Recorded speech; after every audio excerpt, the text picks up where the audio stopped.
To talk about what happened last time.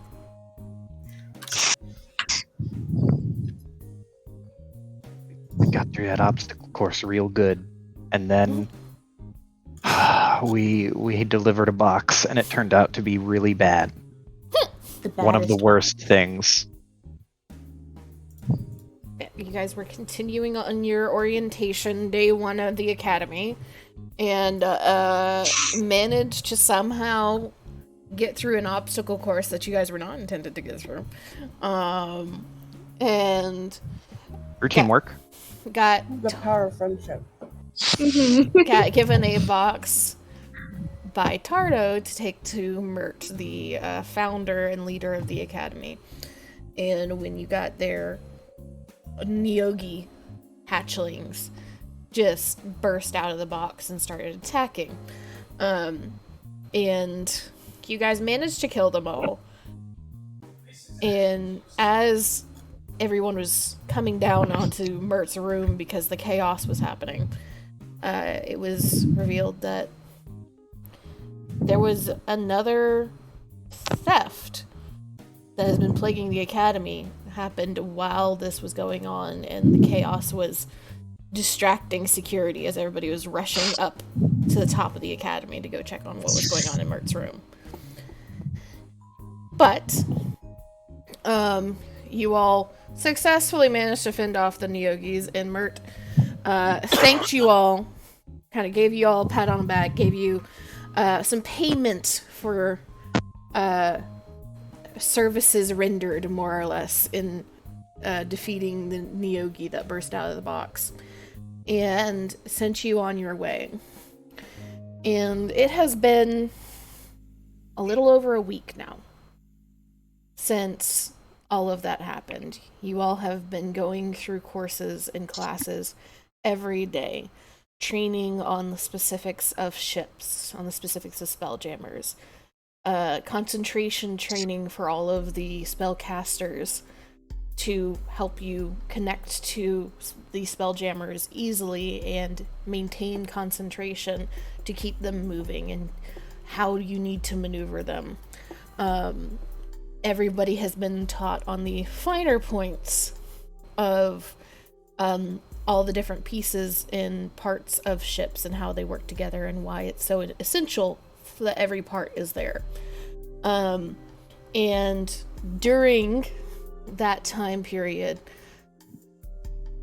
the academy hasn't quite settled.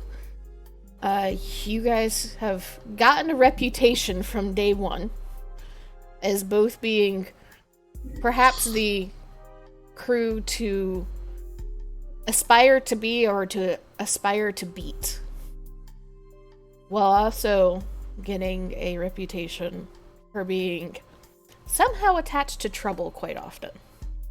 Whether that be trouble that you start, or trouble that just happens around you. And you all have heard the rumors circulating amongst students about all of you.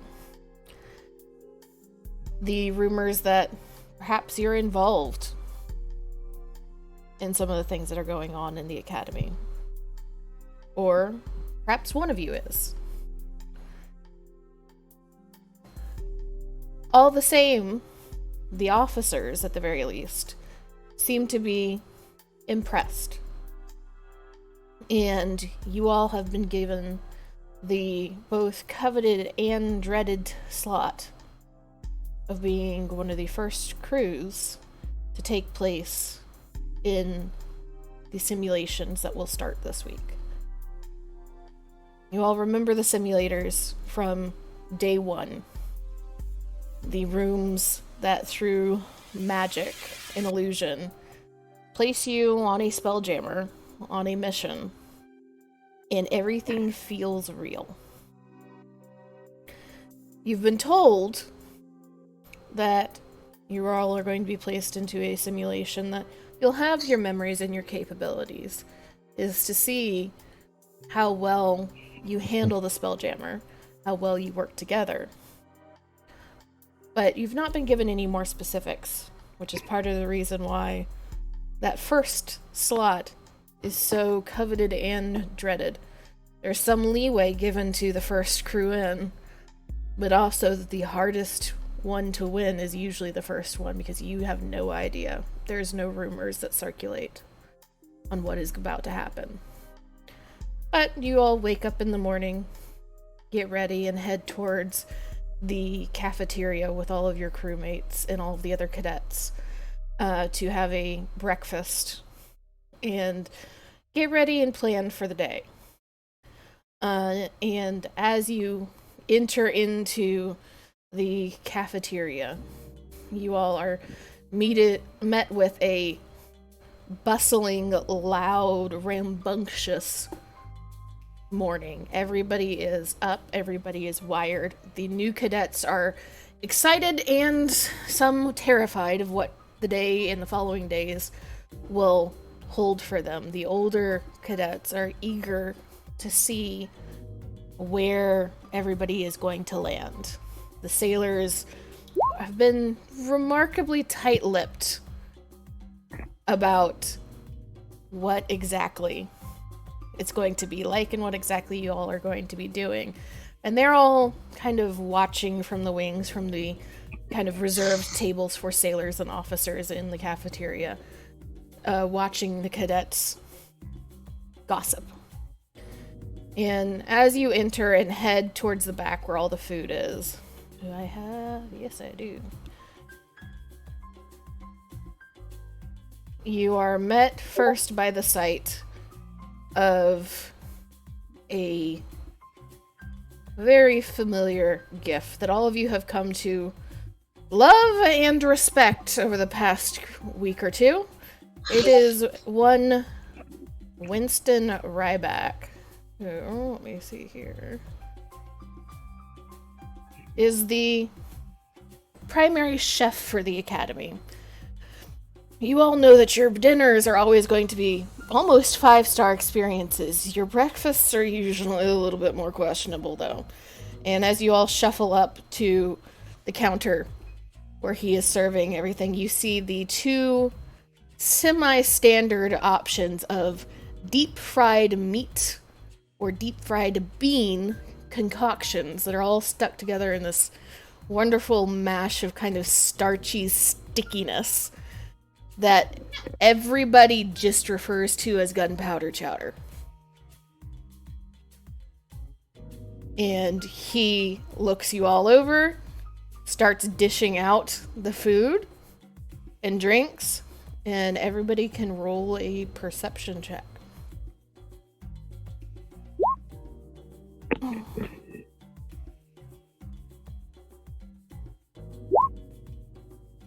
All right. I see everything.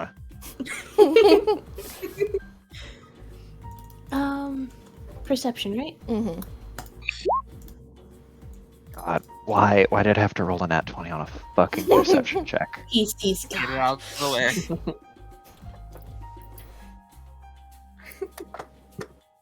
Angela hasn't had her coffee yet. It's still brewing. Not quite done yet. Let me see here. So as you all are kind of shuffling down this buffet area, you got your gunpowder chowder. You're being able to pick in a couple of fruits or pieces of bread if you're wanting to accompany it. Excuse me. You all hear the rumor mill churning about the fact that you guys are going first. The general wonder of who may or may not flunk out. You hear... Let me see here, double check this. Yeah, for...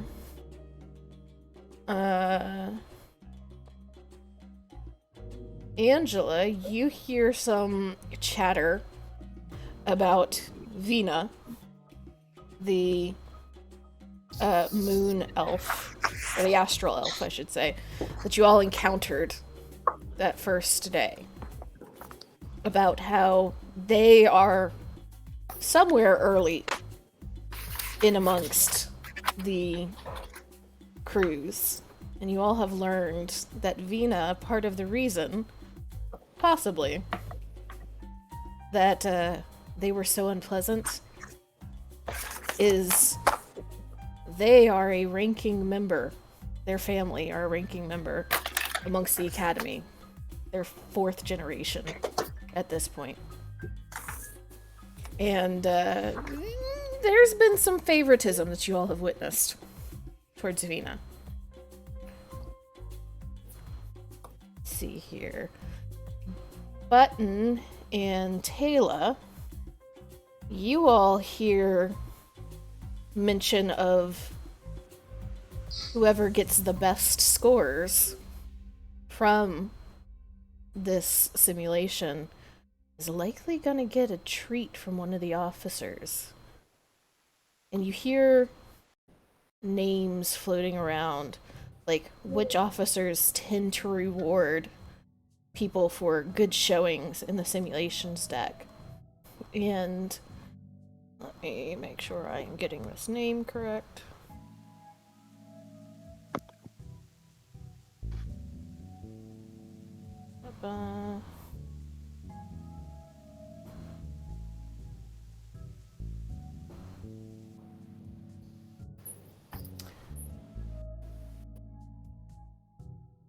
You hear one of the names that clicks a bell for you, Button, is Officer Bosk, B-O-S-K. Bosk? Mm-hmm. Haha. Who is a hobgoblin officer. But you vaguely remember seeing them at the Skydock on the very first day.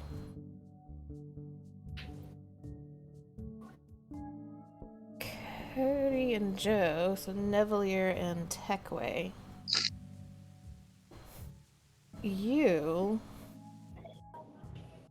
both hear mentions of some disquiet among the officers. Apparently there is officers that believe they shouldn't have simulations right now. You don't quite catch why these officers are so uncomfortable, but there's something about the simulations deck, apparently, that's concerning them. Oh no. But as you all move away from the buffet and head into the cafeteria, you all look around. There's a couple of random chairs at random tables, but there's only one table that has enough space for all of you. And at the very end of it, you see another new cadet that came in same day that you all did. That you've heard his name once or twice. It's Micken. He's always been very quiet and very kind of shy about everything, and as you all move towards the table, his nose is deep in a technical manual for a Spelljammer ship. And he barely notices all of you until you're right next to him, and he just kind of jumps and looks at all of you wide-eyed and stares for a second, and then finally it seems like his brain reboots, and he just kind of vaguely motions towards the seats at the table, realizing that you guys are wanting to sit, and then immediately shoves his face back into this technical manual. Okay.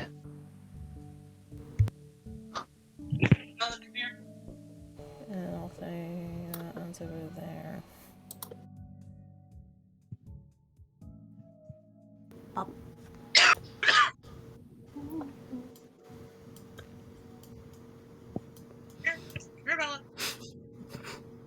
So he is already sitting at the Yes. table? He's already You at the came to table. hit.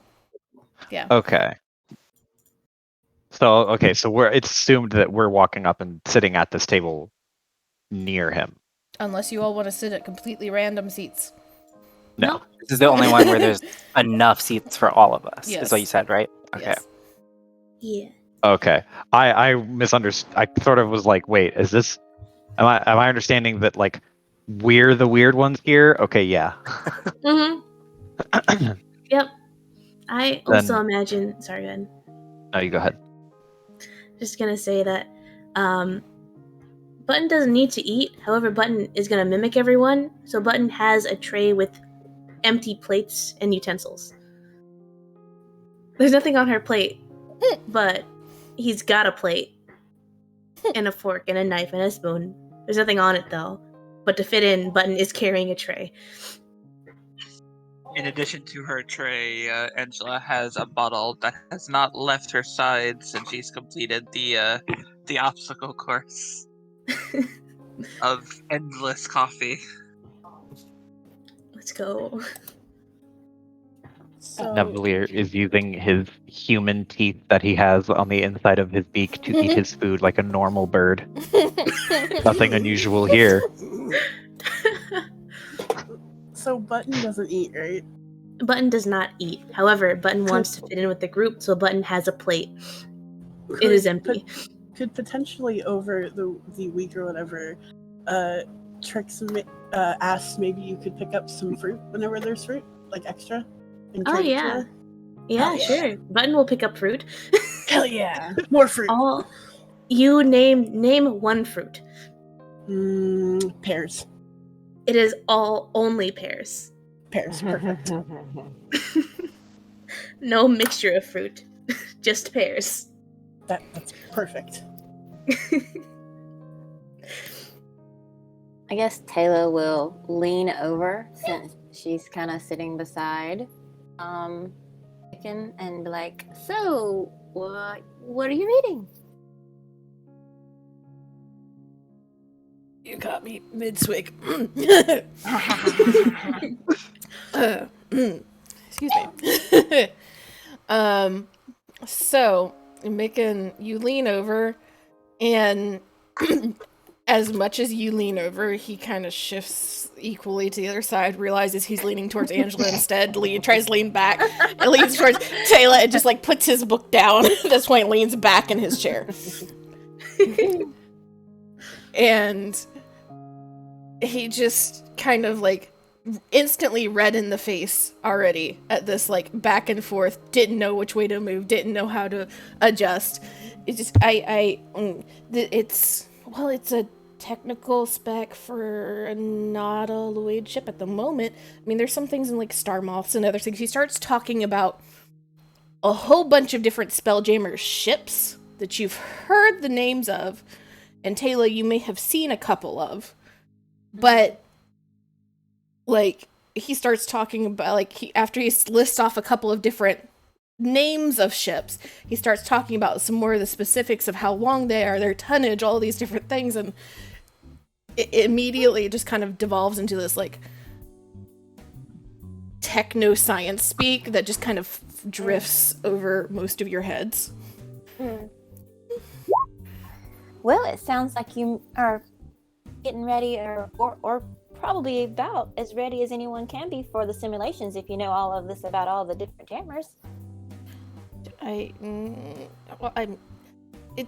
Doesn't it depend what exactly the simulations are? Do any of you know what the simulations are? I've been trying to find out. Nobody has talked to me about it. I think the whole point is to not know and test your ability to think on your feet. It's a technical manual, right? Mm-hmm. Nevalier it doesn't look over to him as he speaks, but he'll say, "Everybody needs an engineer. I'm certain that no matter what simulation you end up in, you'll probably contribute plenty." That's the whole point of teams. Kind of. There's a moment where he smiles slightly at that, but then immediately, like, hand towards back of neck, and he just kind of, like, shrinks into himself a little bit. I mean, all the rest of my crew just kind of quit couple days ago. I am on Vina's crew now.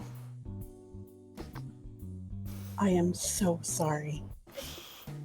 Like, Wait, is that so That's asshole astral Uh-huh. elf from the bed incident. Bully It- McGee. So, in true movie fashion, is this group like competent? It's just that they're super dick. Overcut. From what you can tell, pretty much there's definite weak points within that little group, but they seem to come at everything with decent knowledge, with decent capabilities. They like if it was like a grade of like 0 to 100, they probably would be making like solid 80s, 85s themselves. But because occasionally there seems to be this like little bit of favoritism, it seems to boost them up over other people. Okay. So the reason I ask is because like the dude, knowing that this random guy has been that on their team, it's not necessarily the worst. It's just that they're kind of entitled dick. But It's not the worst as far as like yeah, capabilities of crew. It's just everything you've seen of Micken versus Vina is Vina will eat this boy alive. Nevalier does not say that part, but he will hear the bit about wait. I got the names confused in my head. It's Nevelina. What was its name? You literally just said it, and my brain was like, Vina is Vina. the elf, and Micken Vina. is the boy at the table. yes, I combined Vina and Nevalier for some fucking reason. Okay. Anyway, Cursed he, shit. he, without, again, like, without looking up, he just says, Vina's is fine. He's got a fine team. Very competent and capable. If you can stomach their team dynamic.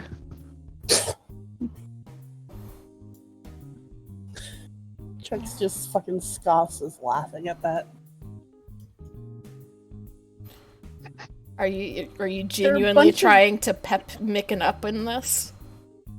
Honestly, a little. It's like he's very clearly trying to express that he does not like that team as a whole, but they're mostly competent, so it's not all bad. So it's a little bit of a pep talk. You can roll a Or an persuasion attempt. for me. Oh boy. You know that bit where I said I'm not a leader? Stop leading then. What's Wow. Ooh, What was that about not That being is- a leader? what the fuck? The nat 20 says otherwise. Mm-hmm. That's 2 nat 20s in a row. Please, for the love of God, stop rolling all my nat 20s this early in the game. Mm.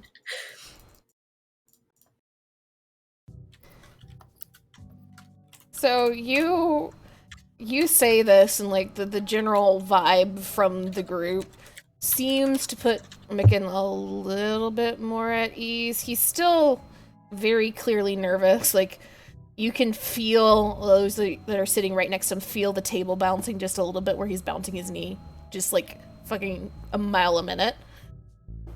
But he seems, you see this like little smile, nod.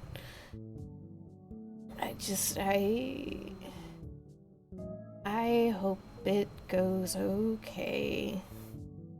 My girl's Listen. not gonna like it if I flunk out. You won't flunk out. Again, that team is competent, despite all of their attitudes. And they put you on that team most likely because you're competent. And it doesn't seem like you have their attitude. It's just the academy. You get out of the academy and you'll find some people who you agree with.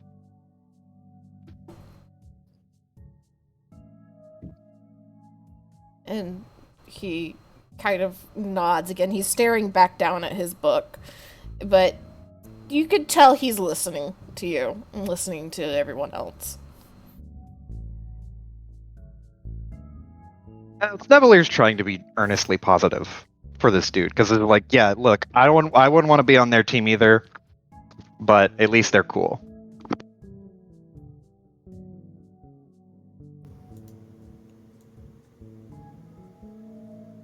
At least they're good at what they do. Not cool. They're not cool. Not at all.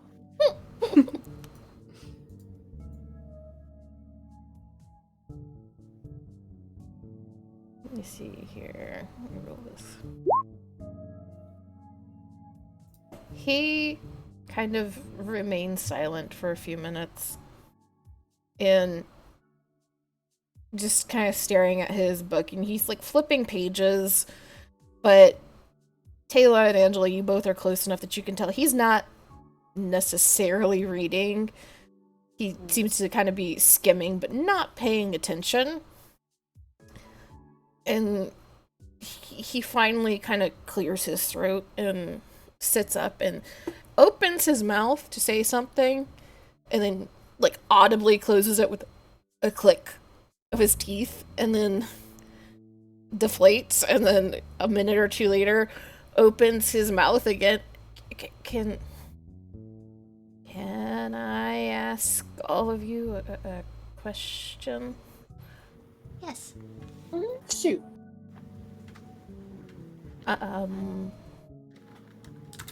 You all know the rumors going on around you, right? And he's very pointedly not looking, like, meeting any of your eyes. There's rumors? Yeah. That you were involved with the bugs, and you might be involved in other things. Oh, for Pete's sake.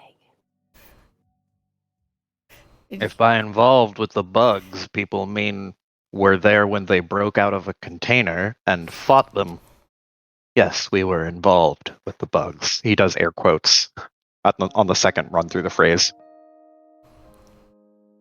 So you guys aren't, like, doing that, right?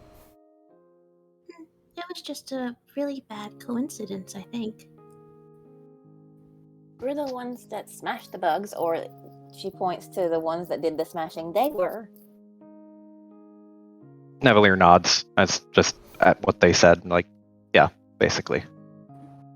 It's all just gossip. If we wanted to cause trouble like that, like, why would we even join the academy? It'd be pointless.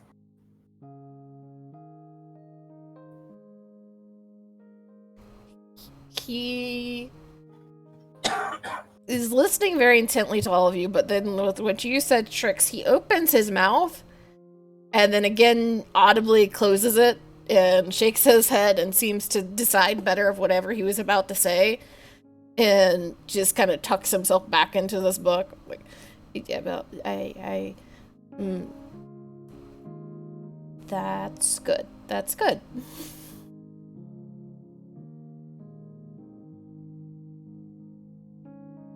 I mean, if you have something to say, you should say it. I don't think you're going to really offend any of us. Nod.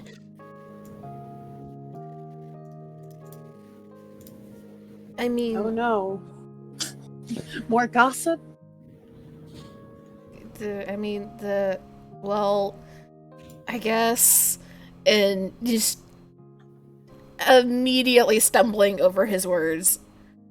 I guess,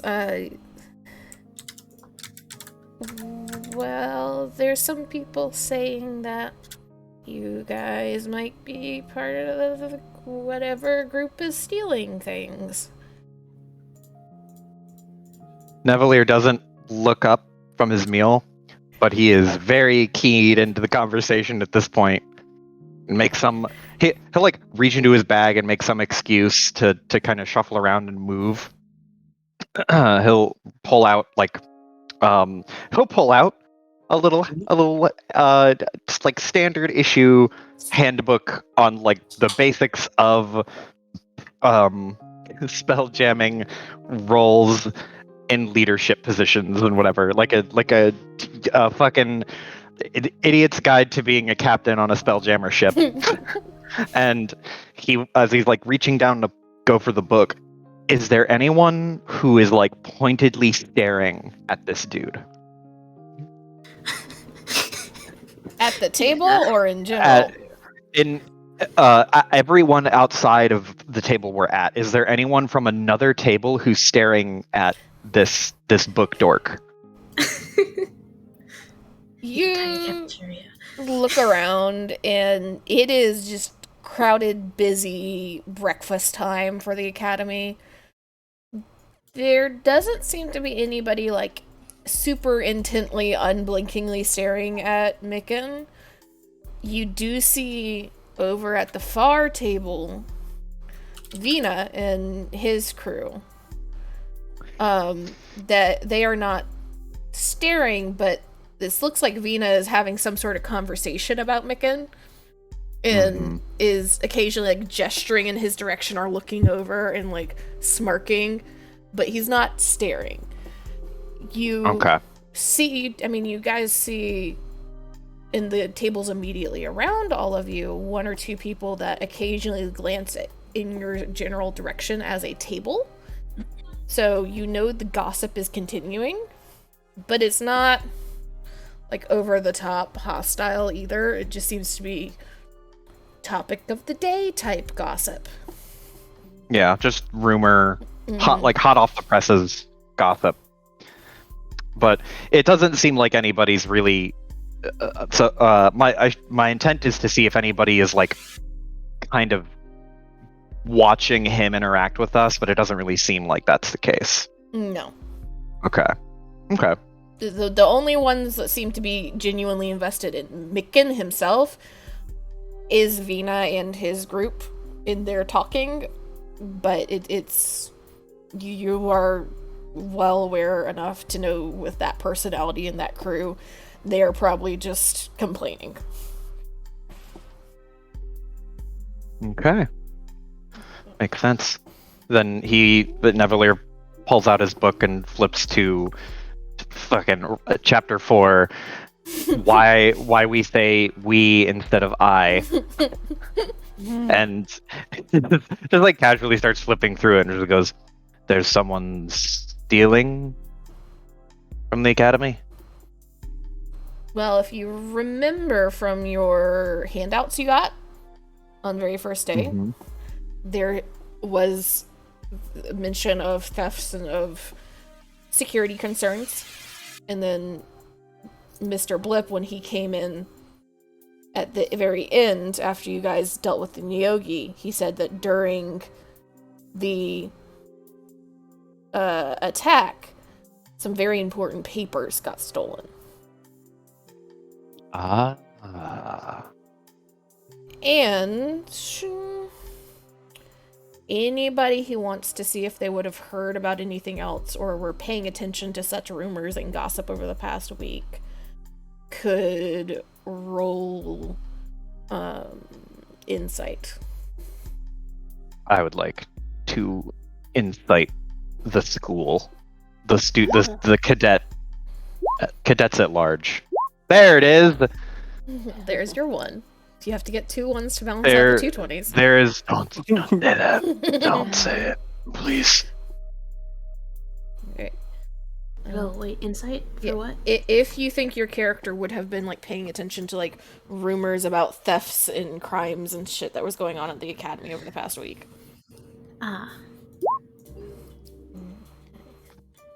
So Taylor and Button, the two of you have also heard about a day or two ago, Ryback, the chef Gif, he was very loudly complaining during a breakfast one morning about how a set of custom pistols were stolen from his room. Oh.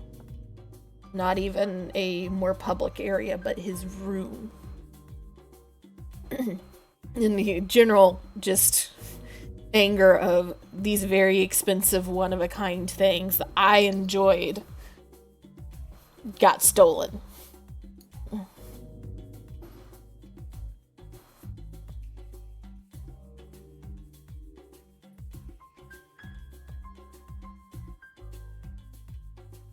Makes note. Makes literal note. Mm-hmm.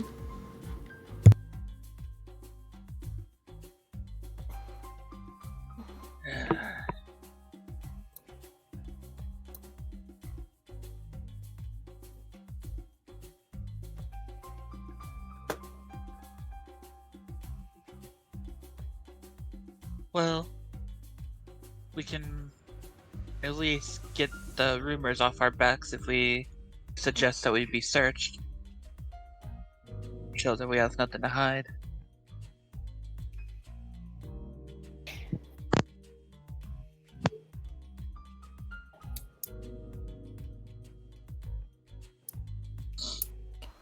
Just Mickens' wide eyes turn towards you. It's not that I'd take any base in these rumors, but they could hurt us in the long run. Are there any other rumors circulating that have gained any traction? I had not that I know of. I mean, those were just the ones I overheard. But I mean, if the officers thought that you guys were to blame, you would already be in trouble, I think. Fair enough. No, that's a pretty astute assessment. I agree with you. Turns page.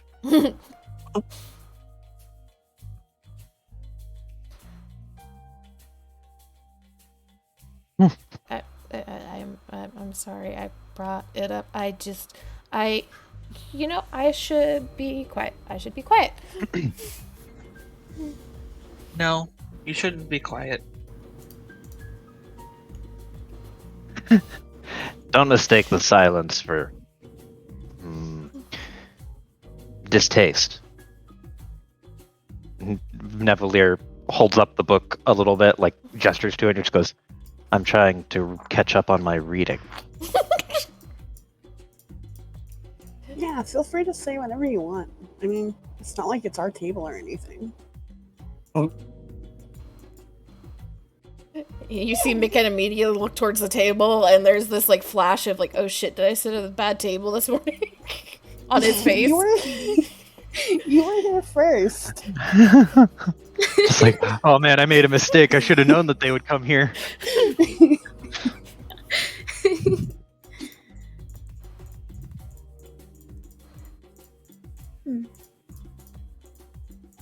That said, if you're so frightened of us, you don't have to be with us. You are free to move. Well, Not that we're telling you to. to be fair, he was here first. So if he is uncomfortable, we should be the ones to move. No, that isn't correct either.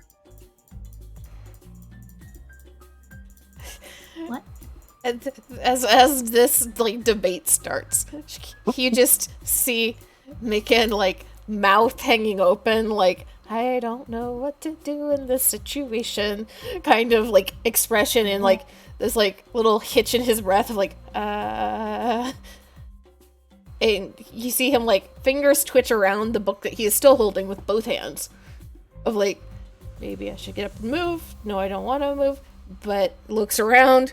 I don't like that chair, I don't like that chair, I don't like that chair, looks at my group, and slowly picks up book, hunches his shoulders, curls up into book, and is literally as close to the pages as he could possibly be and still read the words. And He has gone completely silent and still. Blink. Got any tips for your fellow classmates? Trix, I believe he wants to be left alone. So let us focus on our own, shall we? Aw, just trying to be social.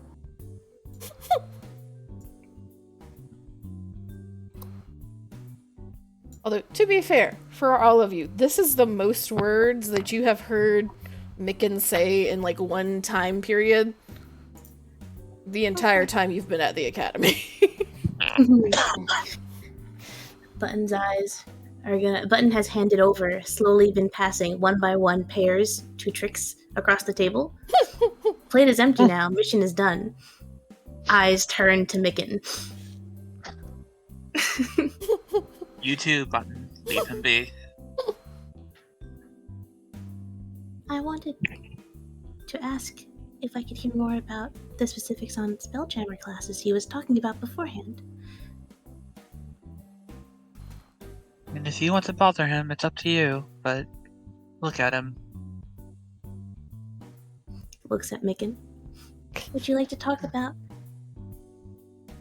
different Spelljammer classes? Look at Micken. 2 headlights. Very Would you like to talk about school? It's like, yeah. Would you like to go on with your nerd shit? Is what Button is like. Micken looks towards you, just like over the top of the book very slowly. Looks towards Angela nervously. Looks back towards Button.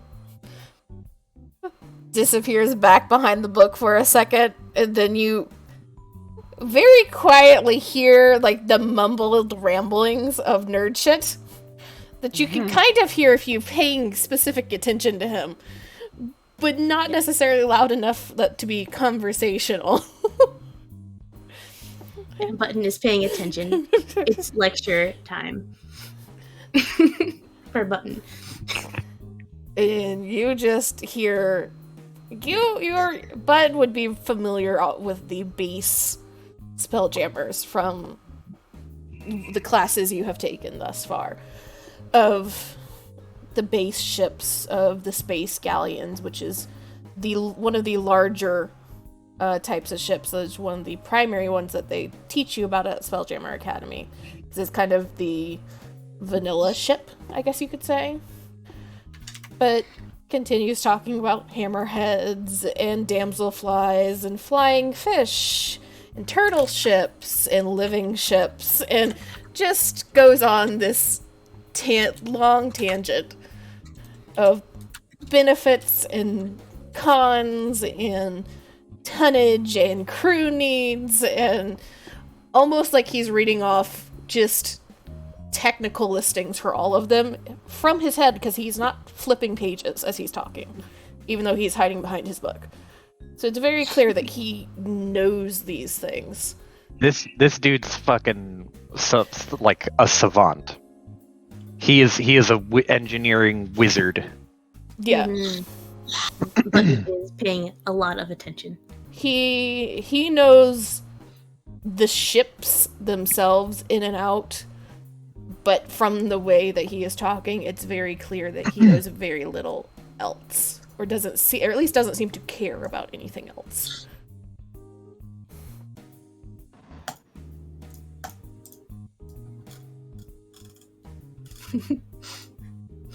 This is extra class. Very good.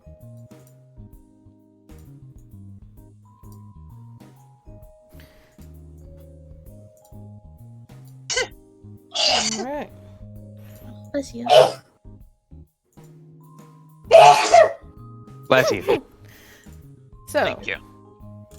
any other questions or conversations that you would like to have, or do you want to finish for breakfast?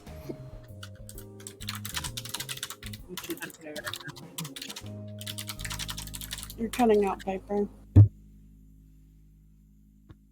I'm satisfied. Nevalier is not in a mood, but he's very focused. He's also not a morning person.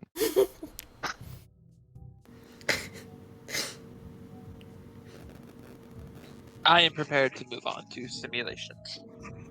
Okay. So, eventually, the cafeteria seems to quiet down a little bit as food is had and conversations are ended, and students and sailors and officers slowly begin to trickle out towards starting the day.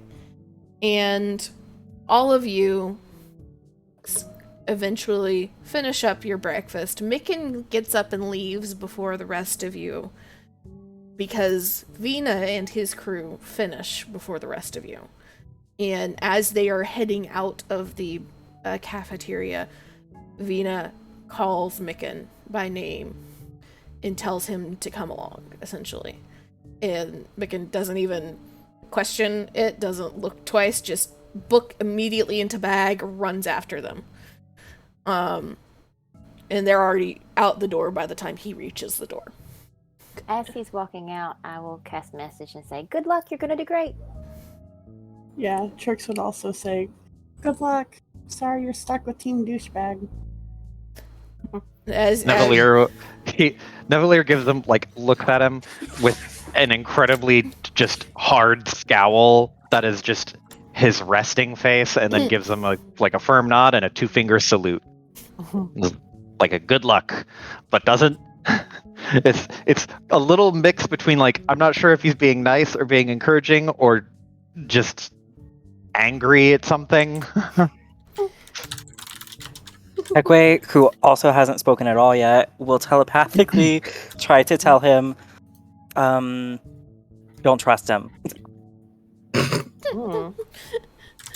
As he is bombarded by these psychic messages on multiple fronts, you see this man stumble a little bit in his step, kind of freeze, hunched over, where he just caught himself to keep himself from face planting. Blinks, looks over his shoulder at all of you, just very slowly, nervous, hand raise. Not even like a wave, just a hand lifted into the air in your direction. And then scuttle to the side, turn and bolt. After he bolts, Button just turns to the group. He seems very nice. Nevalier nods and just he nods and adds, "Yeah, he also seems like a very competent engineer. I hope that his team can recognize that." Nod. We need to have a talk about leaving people who want to be left alone in the future. Was that to everyone or to specific? To everyone.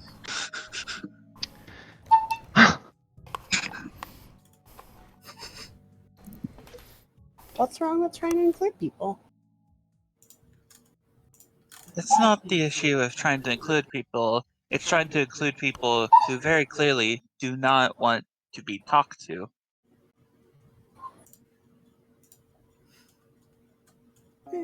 Once he visibly withdrew, you should leave him be. I mean, he could have said so. You can say things with more than words.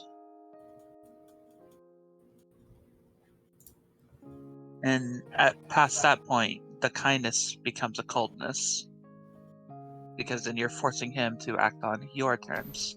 And it is not right. Please keep this in mind for the future. We have simulations now.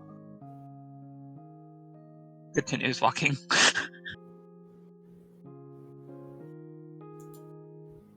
This is a simulation.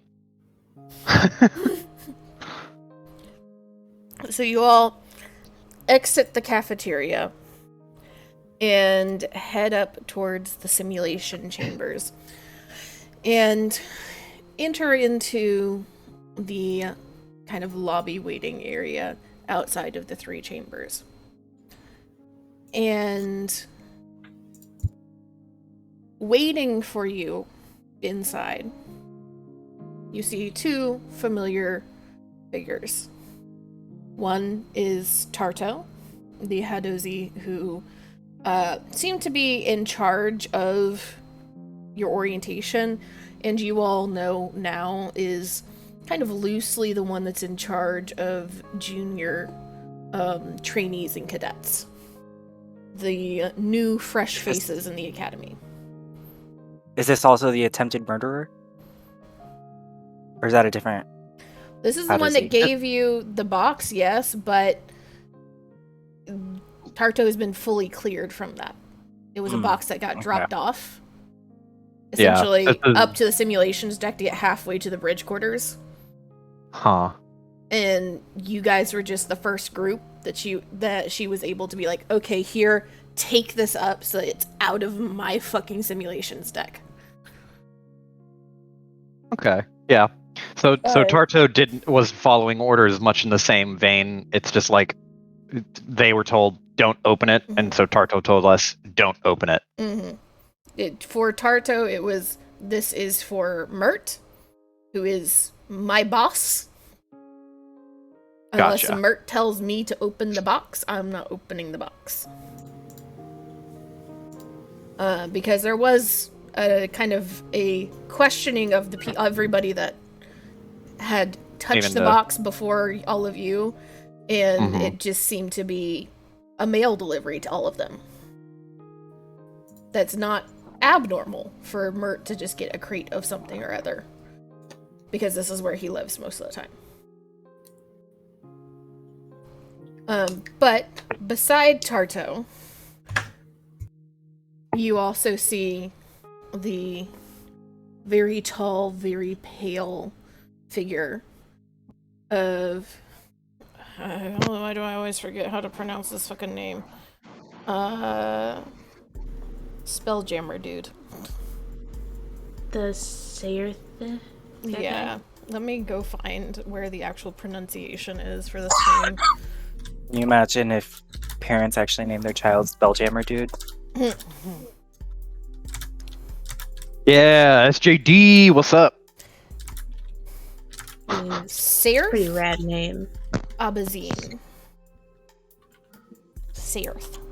Okay. You see both of them standing in this entryway. And there's a handful of other crews, all of whom you assume are going to be in the first round of this simulation, standing around. And there's, the general hush, kind of back and forth whispering, excitement of anticipation, of worry, as you all take your spots amongst the crowd.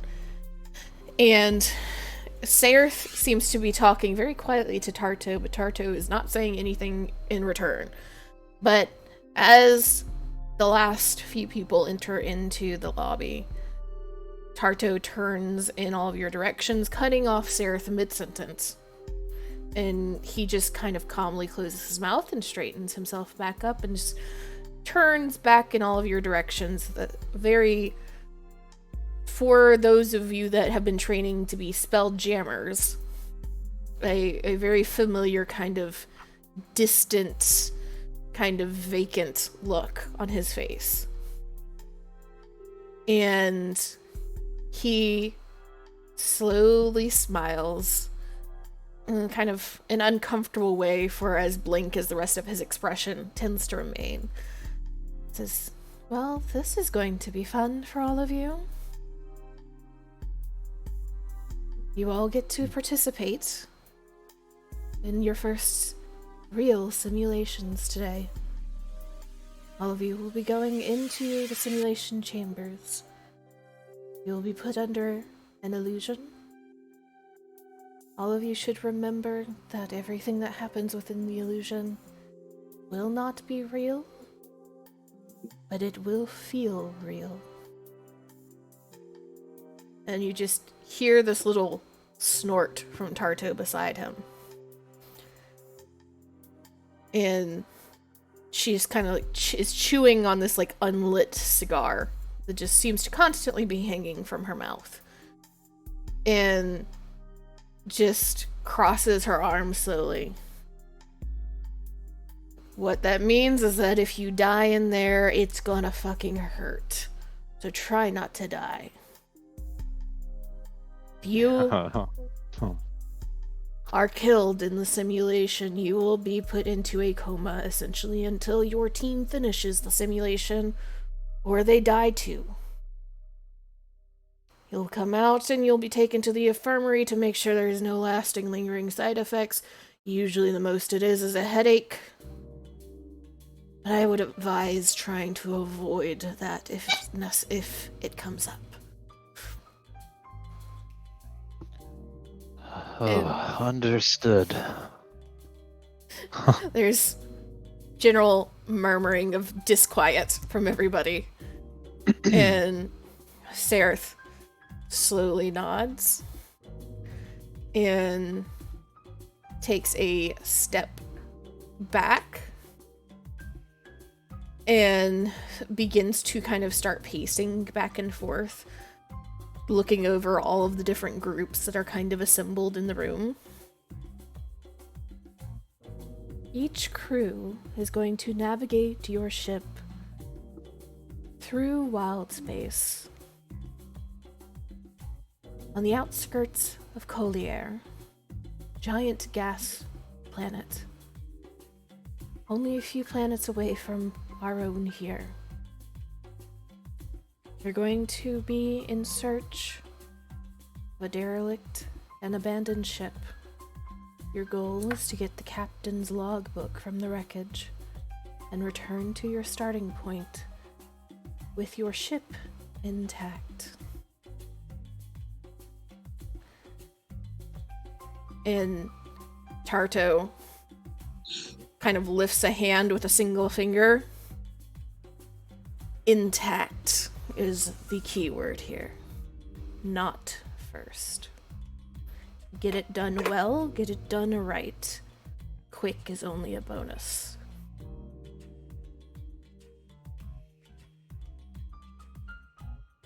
And Sereth pauses directly behind Tarto, and from this position you can see that Sereth is a good head and shoulders taller than Tarto as he kind of looks over across the crowd. Are there any questions?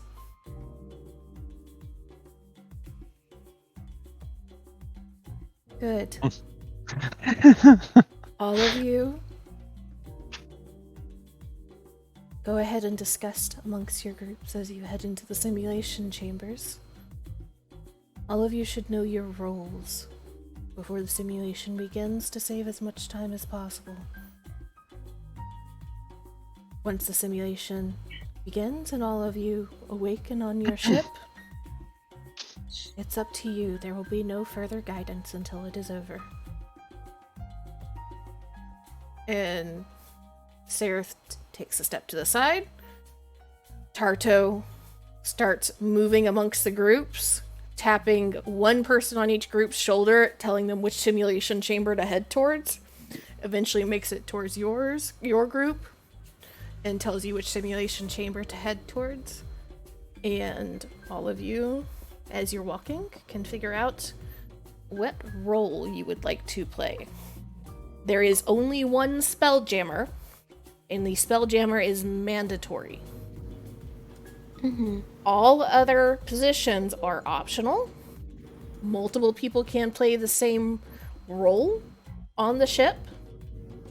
But you all do need to figure out what positions you would like to be in, if you would like to be in a position. Or you can just be a standard crewmate and take orders as given by other players. Where's the list of the roles again? On the rules tab, there's the officer rules and the moves they get. Officer roles. I'm looking. Off. Okay. So the three main ones are medical, bosun, and first mate.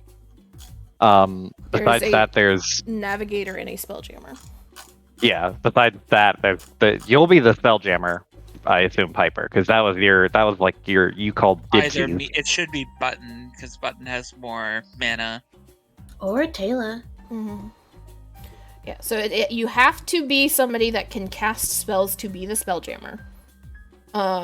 With how this particular set of Spelljammer rules is working, expending a spell slot will allow you to do special things. You do not have to expend a spell slot just to get the ship to move as normal, but to make it essentially dash or to give it shields if you enter into a fight, you will have to expend a spell slot.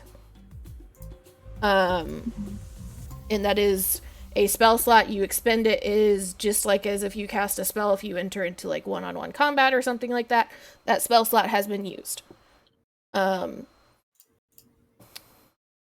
You can also optionally, depending on how you all feel, I don't necessarily suggest you do it this time, but there is also an optional captain role who is essentially tiebreaker, final decision on any debates or questions or concerns. But you do not have to have that. That is just a suggested thing from the books. I would like the navigator role, actually. I feel like that's something Angela would be good at. Okay. Navigator. Okay, So that leaves Button and Taylor. Which one of you wants to be the Spelljammer?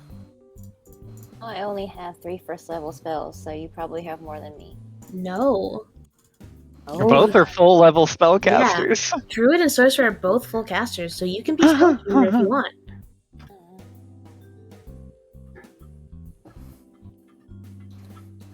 Would you like to sit in the special chair? Well, let's do this. Let's think about this logically. Where do you want your healer to be? There is a medical Probably the officer. medic. Mhm. Because I was looking at, I assumed Angela would want Spelljammer since Piper had talked about that, so I was looking at both. I mean, I do like spelljamming, but the fact is that you guys are very more suited to it than I am because I am a half caster and I get like half the spell slots you guys get. Angela will make a good emergency Spelljammer. Yeah, Okay. I don't mind So- playing backup, and Navigator seems very much up her alley because she's sort of like, not only is she navigating, she's telling people to do shit. Yeah, So and I my was looking thought at. is, Go ahead. do you want your healer to ruin, like take their spell slots to put up shields, and that's your healing for the group? Being poofed. Well, the medical officer gets some other stuff that's outside of necessarily healing. Yeah, Like your spell slots. So I would advise you, Mandy, to pull up that rules sheet really fast and just skim that medical officer. You don't have to remember all the details of it right now. Just skim it. And everybody can take aim, so don't worry about that one. Mm. Mm-hmm. I was looking at, sorry, go ahead. I was gonna ask Button, what is your land speed? 30? 30? Okay. I thought because you were small it might be 25, and I was gonna say if you're slow, jump in the chair because then we'd have a fast medic. Okay. But I guess. I mean, I just really like aesthetically the idea of this really small robot piloting the ship, but I'm okay with Same. whatever. If I imagined Button was going to be the bosun maid and a backup spelljammer. But if Boasted Maine. yeah, I know. That's kind of what I thought because I figured to hell with spellcasting. To hell with half casters. Angela wants the chair. To also be fair, if I am not mistaken, Iris, you were going with the Healy monk. So you are That's also true. somebody that could easily take the medical officer if Taylor wants to be Spelljammer. I don't necessarily want to do. you could also just be crewmate. You're not required to take any of these. Yeah. I will. But So we do have to have somebody be Spelljammer. That is a not Okay. optional thing. Does anyone want to be Spelljammer? Okay, then Button will be Spelljammer. Okay. Uh-huh. Perfect. We have Like- a Spelljammer. We have a Navigator. Put Okay. Button in the chair and it makes a little like like Yeah, it's like a Button squeaky noise.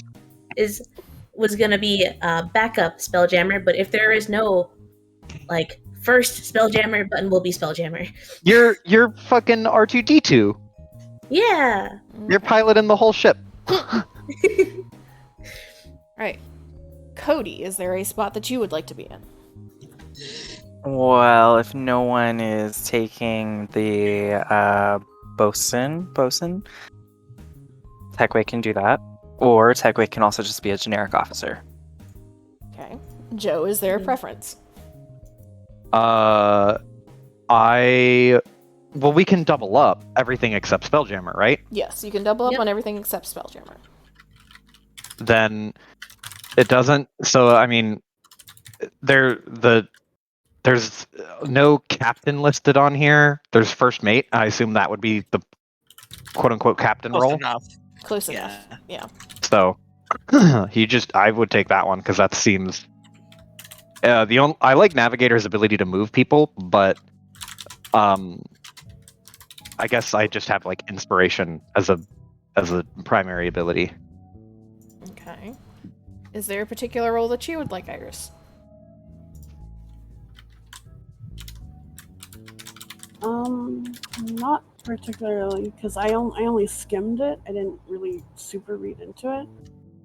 Okay. So I figured everyone else would pick first, and I'll just fill whatever role is needed. Are you Join me wanting as to- the bosun. Moth.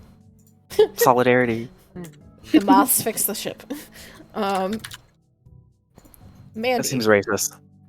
are you okay with being medical officer? Or would you just prefer to sit it out, be I a can- standard crewmate? I'll be medical officer. However, it says the role is good fit for someone with high wisdom, which Kayla only has a +1, but I will do it because We'll see. medical.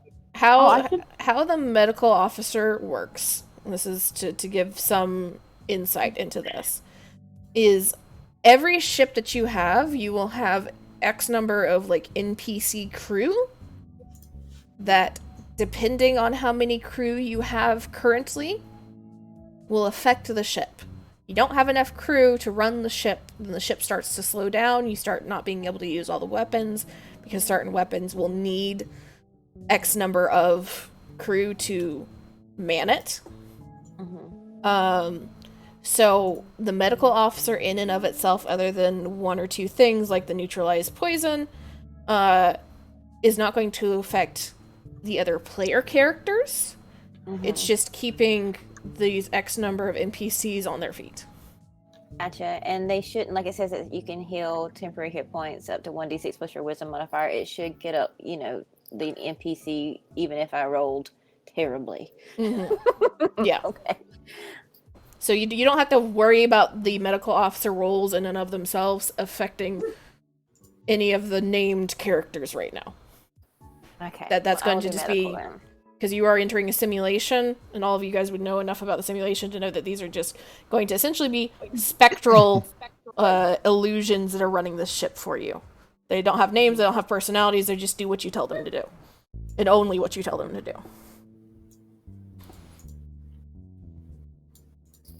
Okay. So is Taylor gonna be medical officer? Yeah. Okay. Alright. What is Trix? Wait, we could have the. I think you suggested it already, Techway, but you said Moth Solidarity. You could be Mothson. Oh god.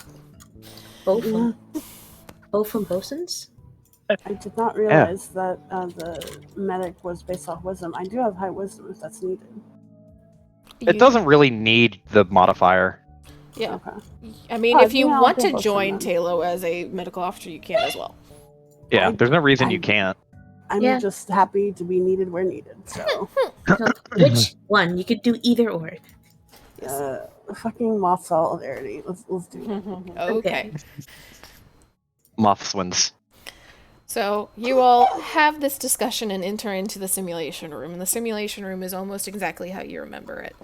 It is a very large, circular, domed room with runes carved into almost every inch of the walls and ceilings, and a set of cots lined around the edge of the room, just enough for all of you, plus one extra cot in case it's a crew that is slightly larger.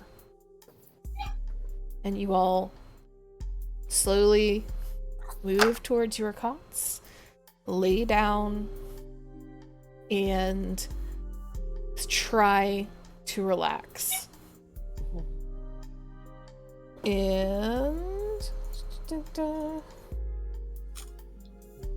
as you are laying down, you hear the door slowly open, and Sereth walks in, heads towards the far back of the room where there seems to be some sort of panel of specialized runes and knobs and buttons. And his hands begin to glow with this very faint lilac magic as he begins to manipulate these runes and these buttons and levers. And he just speaks up just a little bit louder than normal, still in this very monotone voice. Good luck, cadets, and don't be afraid. Thanks to my arcane prowess, these are just illusions, no matter how realistic they may seem. And even as he says that, the lines of these runes begin to light up all around you, and you feel your consciousness beginning to drift. And on the edges of your vision, these blue, white mists kind of cover your eyes. And for a moment, there's nothing. And then there is just an explosion of colors and textures and sounds as all of a sudden you are on the deck of a spaceship. And it is shaped like a gigantic hammerhead shark. And you all realize that you are on a hammerhead ship. Note. The ship is situated on the top sky dock of Spelljammer Academy. And above you, you can see just wisps of clouds. As far as the eye can see, the oceans seem to be calm around you. The academy itself is eerily quiet and calm, but you all know that's just probably part of the illusion. They don't really care to make it that realistic in regards to the academy.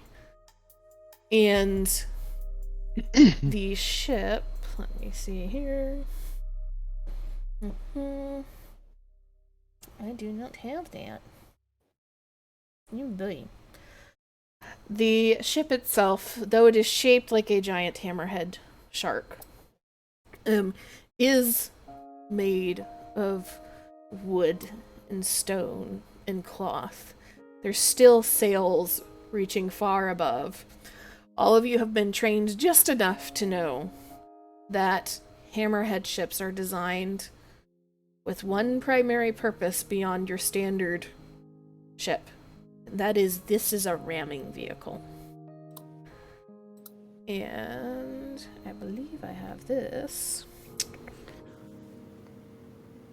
Yes. Is this... There you go. That is all your information on the hammerhead's specifics. Does it look like this? The thing. That one. I don't know what you're talking about. The map. Right there. Oh, I wasn't looking at it. I was looking at other shit because I got other shit to look at. Oh. No. Oh. It looks like an actual hammerhead shark. Oh shit. Yes.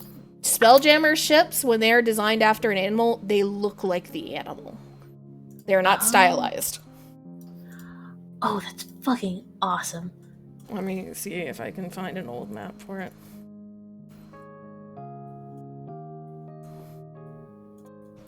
Approximately, what is the cost of a ship? Very, very expensive. Very, very expensive.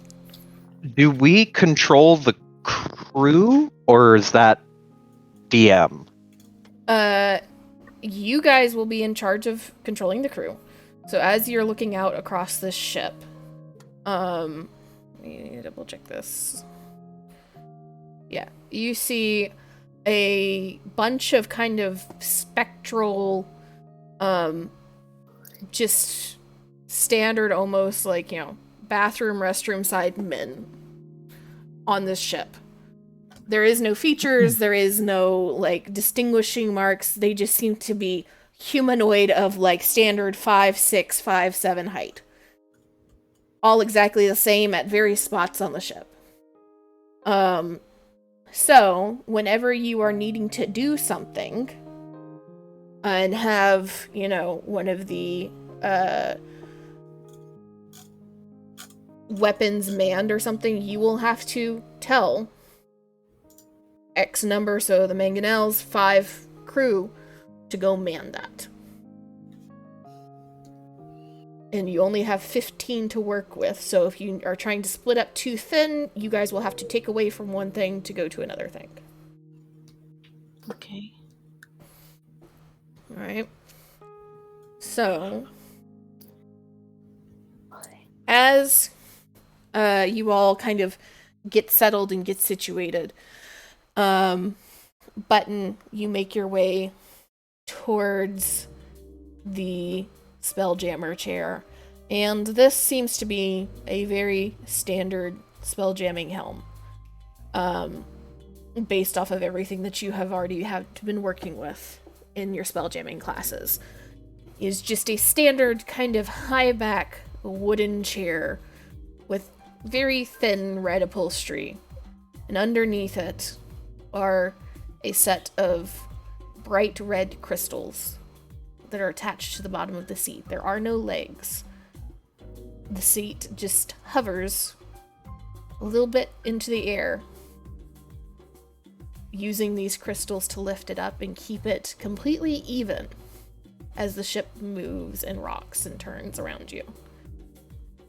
So you will always be positioned in such a way that you are not getting bumped and knocked off balance as long as you are in the chair. It's designed to always be straight and even according to the gravity of the ship. Okay. Climbs onto chair because Button is small.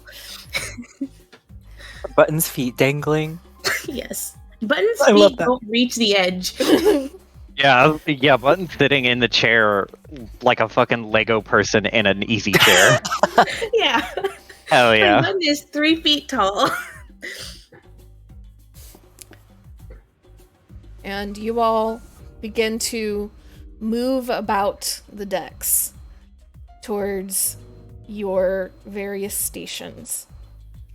Techway and Trix, you both head up the rigging to take positions either amongst the rigging or in the crow's nest. Nevalier, you position yourself not too far away from Button and the spelljamming helm. Angela, you are also remaining close by. Taylor, you can move wherever you feel you are most comfortable and most interested in being as a medical officer. And Button, are you ready to try and connect to the ship and take off? Button has finally climbed on top of this chair. Button is ready. Alright. I will need you are Druid Wisdom, a Wisdom check.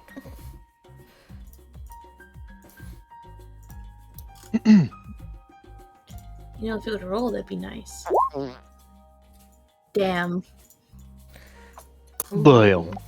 You reach out to this spelljamming ship, and you can feel your magic entering into the helm around you, but you've never had to be in a full illusion in a spelljammer helm before. And there is just too much sensory input right now. Your brain is going a mile a minute as you're trying to process everything that's going on and getting distracted. Like, oh, what's that over there? This is really cool. That's really cool. Because in all of your classes, it's always been this very clearly outlined illusion that you have sat in a helm in. Not one that's ever felt real. And though your magic enters into the helm, you're not connecting to the ship. This isn't good.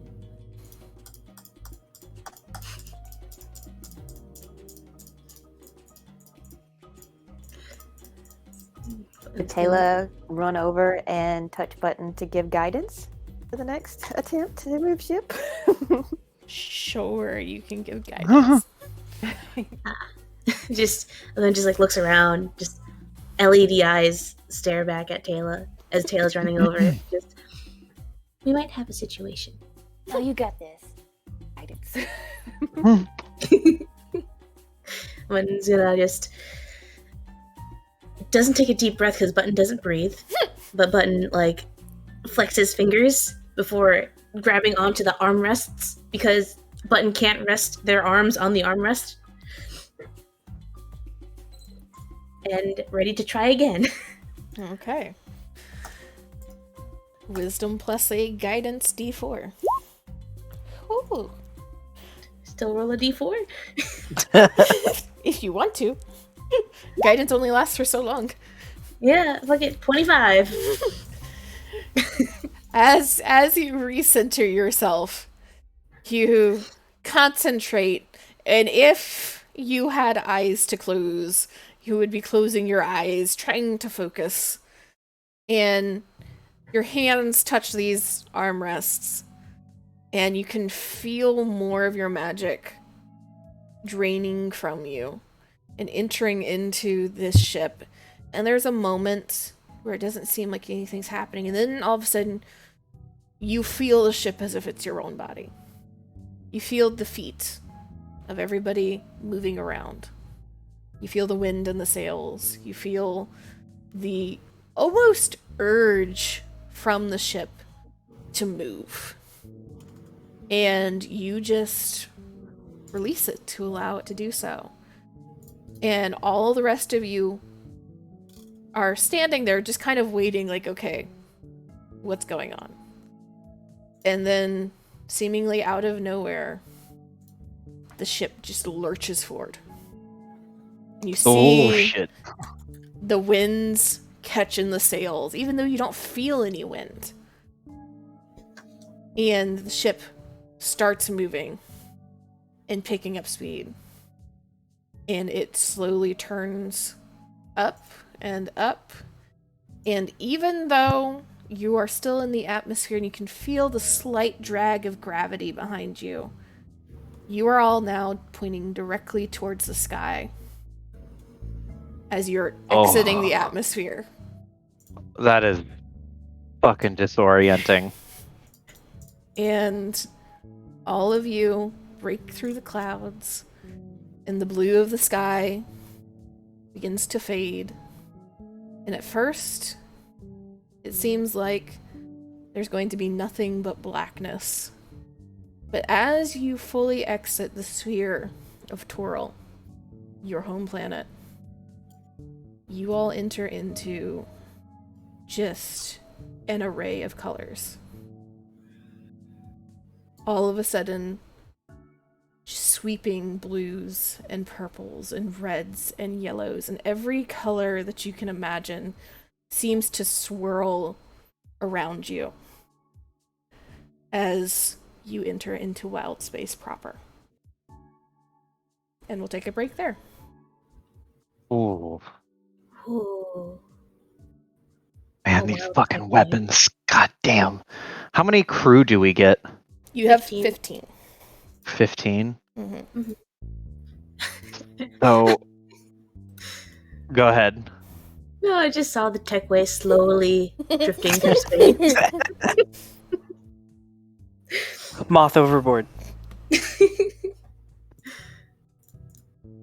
Throw a little life preserver.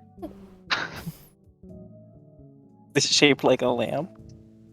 Yeah, just throw. It's like a light bulb.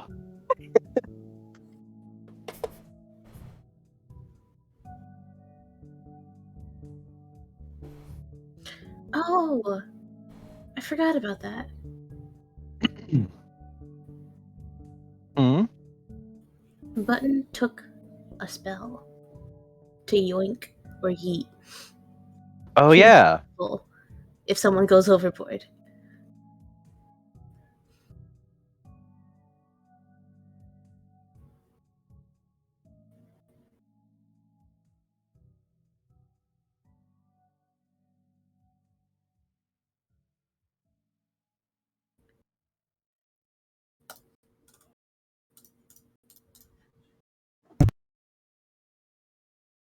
I hope Angela isn't coming off as too much of a bitch, by the way. I didn't understand the problem that we had at the table with like you're annoying the shit out of him or bothering him. Yeah, I didn't get it either. Angela was saying he was trying to withdraw into his shell, and that by forcing him when he clearly doesn't want to, we were being cruel and not nice, is what she was trying to tell you guys.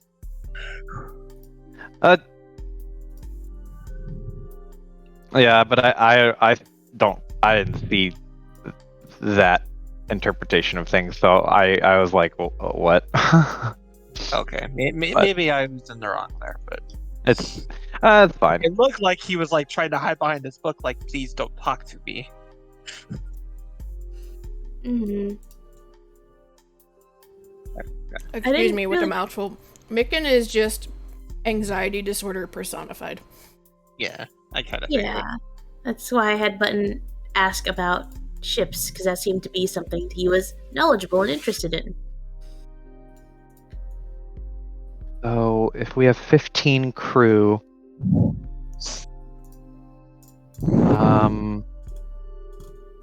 hold on.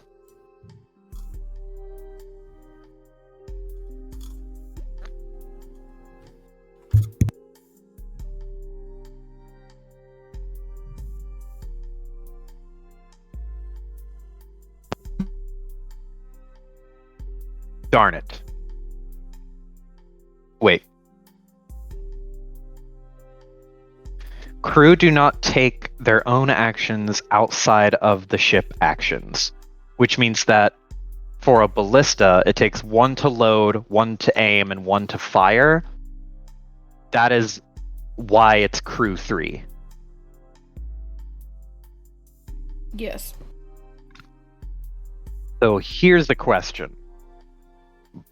Can we double up on it and say crew 6 and have it fire twice?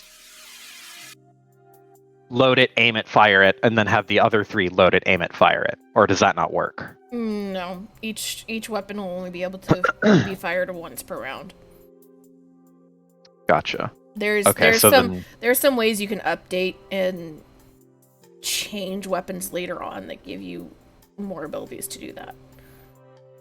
gotcha. So Hammerhead takes half as much damage. Oh, there's crew 15 right there. I'm dumb.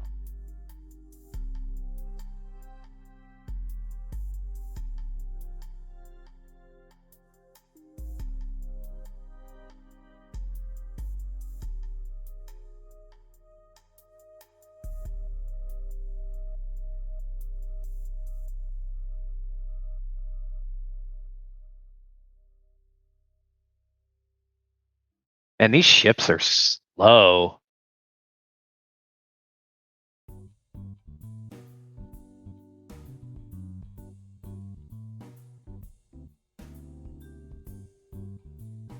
the fuck is a mangonel?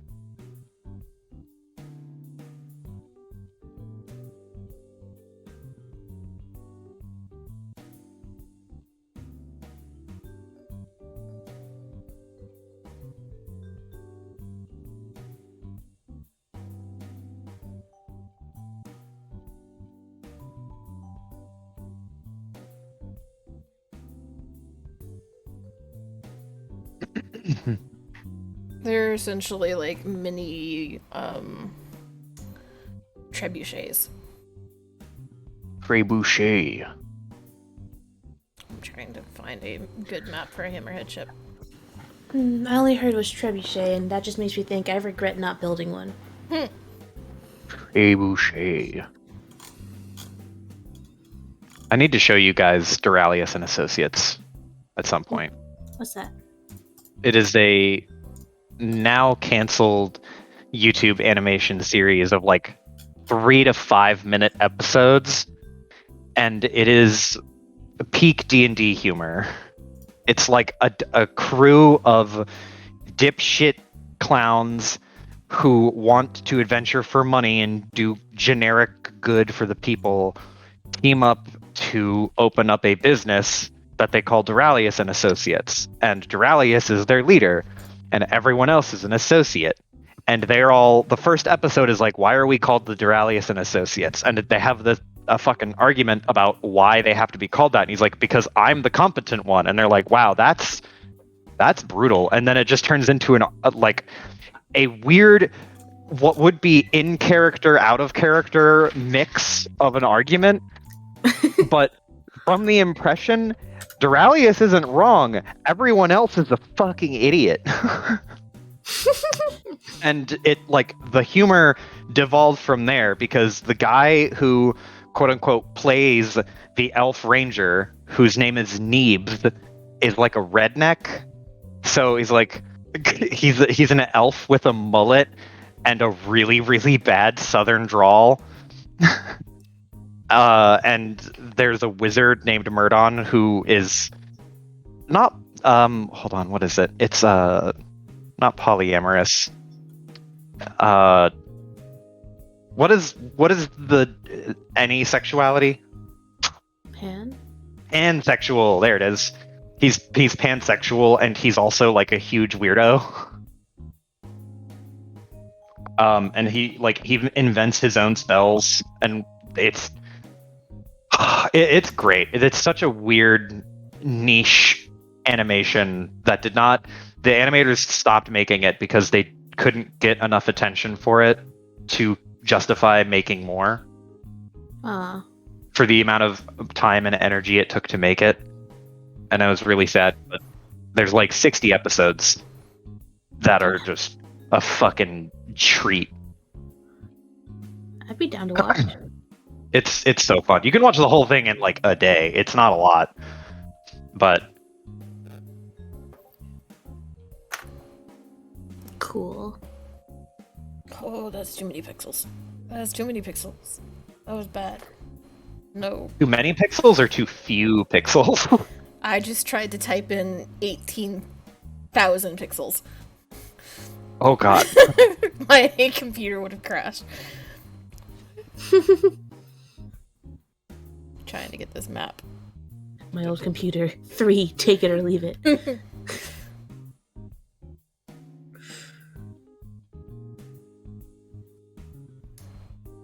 is 12. There is 12. Okay.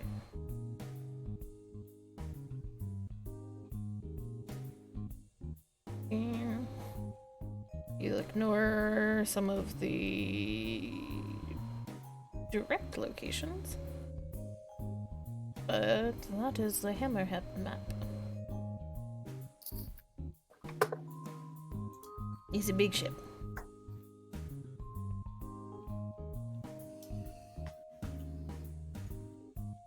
What is a stern castle? Don't worry about it right now.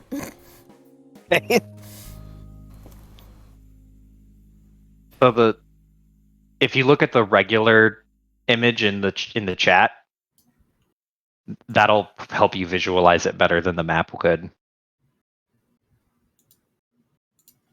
if you haven't already.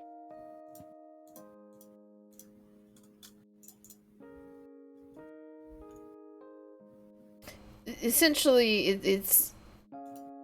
I was going to explain it a little bit more later, but the two big circles you see at the top are placements of two of your weapons. Mm. Oh, the eyes. Not the eyes. This No? here.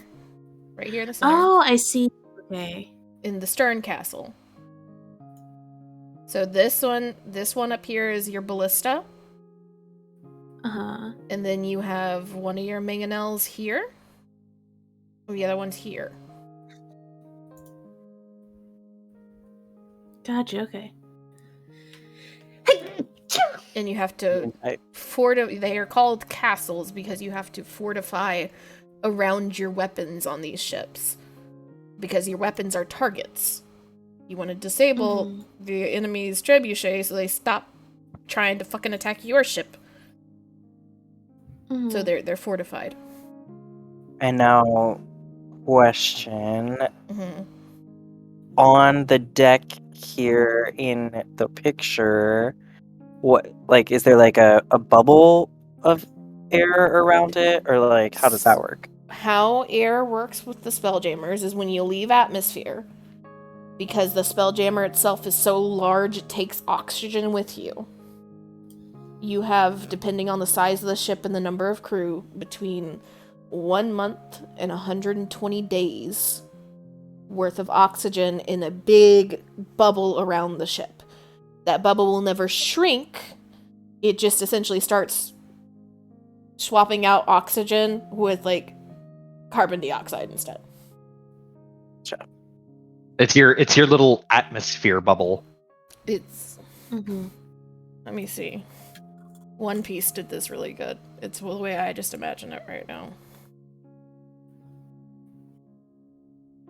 If you're gonna bring One Piece into this, we're going to have to listen to the American season 1 English introduction or intro theme every time we play Spelljammer.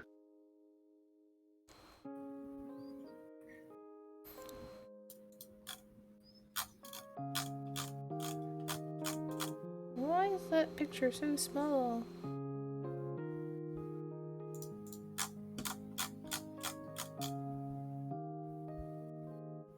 I want this picture, but I want this picture big.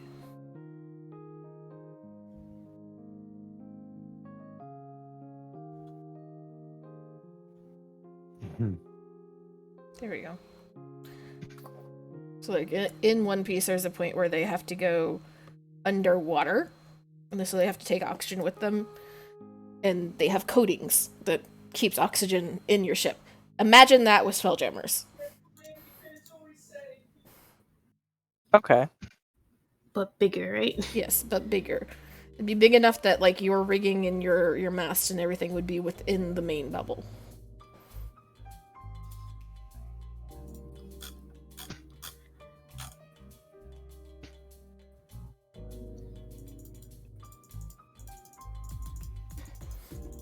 Okay.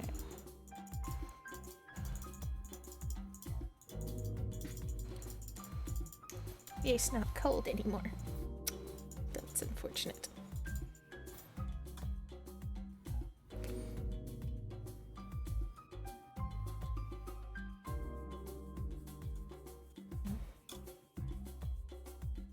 I should change this name.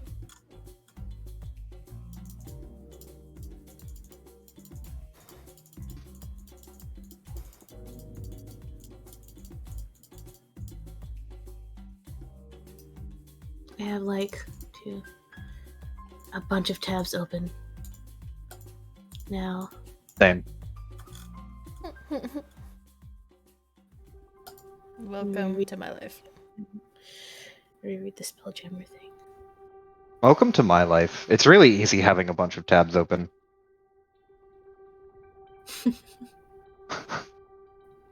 Gotta cross-reference everything. Or I can scroll through memes. Okay. But you don't have to worry about like knowing everything immediately. This is hand-holding sessions. Okay, thank you. We're going step by step. I do not expect you to know this off the top of your head by any means. I am still learning some of this, so it is fine. Okay, so I have heard an Amy, a Joe, and a Cody. Do I have a Mandy? Yep. Do I have an Iris? We're here. Okay. So we will jump back into it.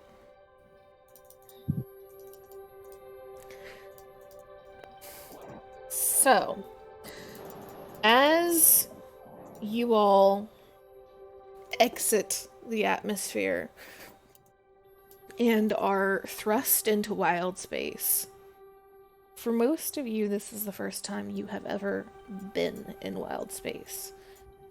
And it is overwhelming and humbling at the exact same time. Because it is more colorful and somehow in the swirling mists and colors around your ship, more alive than you ever expected it. But then there is also that little voice in the back of your head of, you are officially on an island of survival now. You drift far enough away from your ship, and there is nothing but void, no matter how colorful and bright it may seem.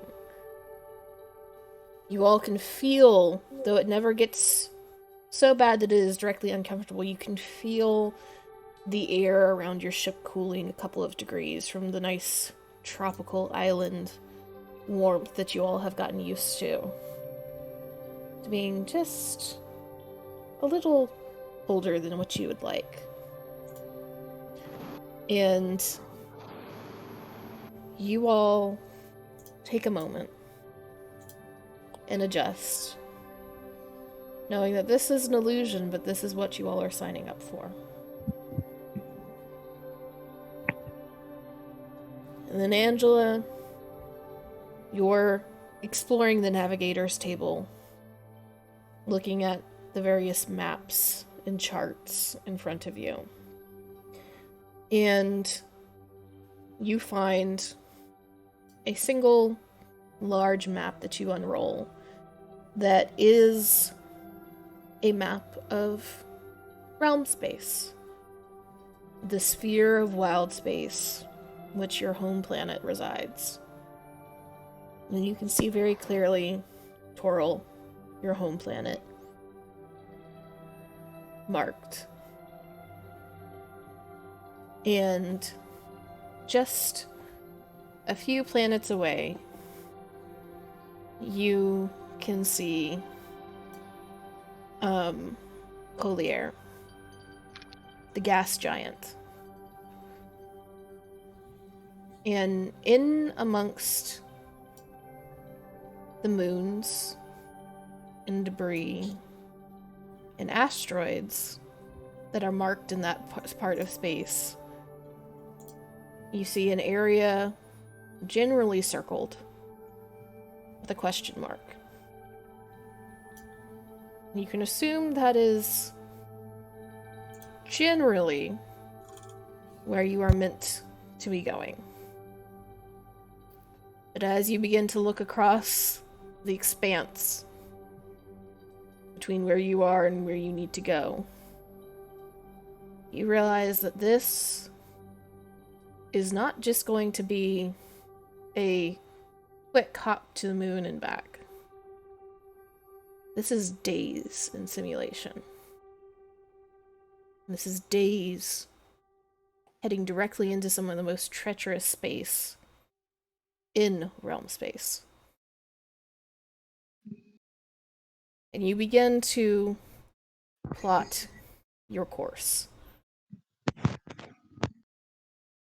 So, since you have taken the navigator role, and this is not all of the specific roles are listed directly in the expanded rules, because those are additional rules, so this is coming from Spelljammer itself. You can begin plotting your course, and you will need to make either an intelligence or a wisdom check to begin figuring out where you need to go. You'll Okay. be asked to make your plotting course check several times to see if you can help guide Button into moving the ship in the most advantageous ways. I have proficiency in navigator's tools. Okay, I will say that you can do this at advantage then. And it's just a straight intelligence check. Oh, did I roll? I just. Okay. There's 1, and there's 2. Well, okay. Do you have inspiration? I don't have inspiration. I do. You want me to Can I use it? use? I thought we You- all got it when we passed through the thing, Did the we? obstacle. Yeah, Yeah. if course. you got Oh, through I'll the use it obstacle then. course, That's you fine. have inspiration. It's just if you used it in the fight, you would not. But I don't I did believe you not did. use it in the fight. No. So you can use your inspiration and at advantage. I'll take that 17. Yeah. So, you begin plotting the course. And at first, you plot and you essentially end up drawing a straight line, and there's some like little voice in the back of your head of like, that doesn't look right. Let me go recheck my calculations. And so you start completely over again. You can feel the kind of stares of your crew as it's taking just a little longer than they were expecting from you to get this plot drawn out. But slowly you begin mapping and seeing, okay, we need to come in at this angle so that we can skirt around this planet or this moon and skim some atmosphere off. And you begin to go through all of the lectures and classes of basic instructions and suggestions over how to best manage travel within wild space spheres. And by the time that you're done, it's not a straight line. Your path seems to curve and twist around different planets and different moons and through asteroid belts and comet clusters, skimming off atmosphere to refresh your oxygen as you can. And it looks like from here to at least the asteroid and moon and debris fields around this planet is going to take all of you nearly 2 weeks. Oh shit. But you're confident that this is the safest way. So you finally kind of give a little nod and go over to Button with this map. And between the two of you, set this ship in the appropriate direction.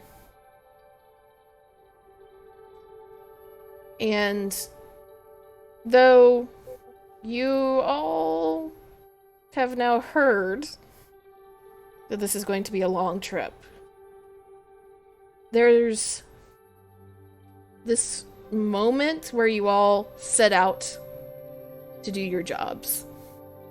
Begin telling the crew what to do, what to man, which sails to unfurl, which to bring up. Where it almost feels like the ground shifts below you. And there's this kind of disorientation for a moment. And then you come back and you are far away from Twirl, floating over a massive moon that is nothing but cold gray stone. And you all have just enough wherewithal to realize this is the illusion getting you to the interesting bits. You all feel the wear and tear on your bodies of days of travel, sleeping in hammocks below deck, taking shifts on watch. You're all a little bit more tired, a little bit more stiff than you were just moments ago. But you now float over this moon. I'll give you all a moment to talk if you would like.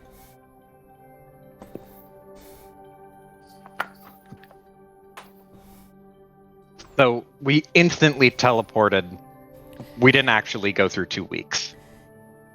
Essentially, like, if you, like, try to think really hard on it, you'd get, like, what feels like vague memories of it, like kind of one of those moments if you're, like, driving and you start driving and then you end up where you are and you kind of forget the drive. It feels kind of like that. It's like supreme Gotcha. dissociation. Yeah. You all physically feel the wear and tear. That would be standard to a not hard to this point, but the activity that would be required to keep the ship going for 2 weeks.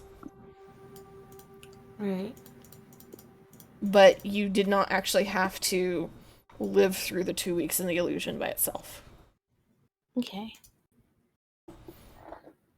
Did we get immediately teleported to the place, or are we like... No. We're at a moon, so it teleported us some distance, or time skipped us rather. Okay. But we're not like instantly somewhere else, like, or instantly at the place we need to be, I guess. Mm-hmm. Okay. Where is the spell jamming chair? I think it's in 12. Mm-hmm. It Yeah, is I'll below the castle in the back. Gotcha. But I mean, I imagine Nevelier would go down there and look around and be like, so, can you see from here? Because there's, like, how does it work being the Spelljammer and being plugged in and not having, like, a like a windshield? Oh. Button is gonna look up, bright eyes at Nevelier, shift in the seat a little bit before they look up. I can see everything on and around the ship. I can feel the ship.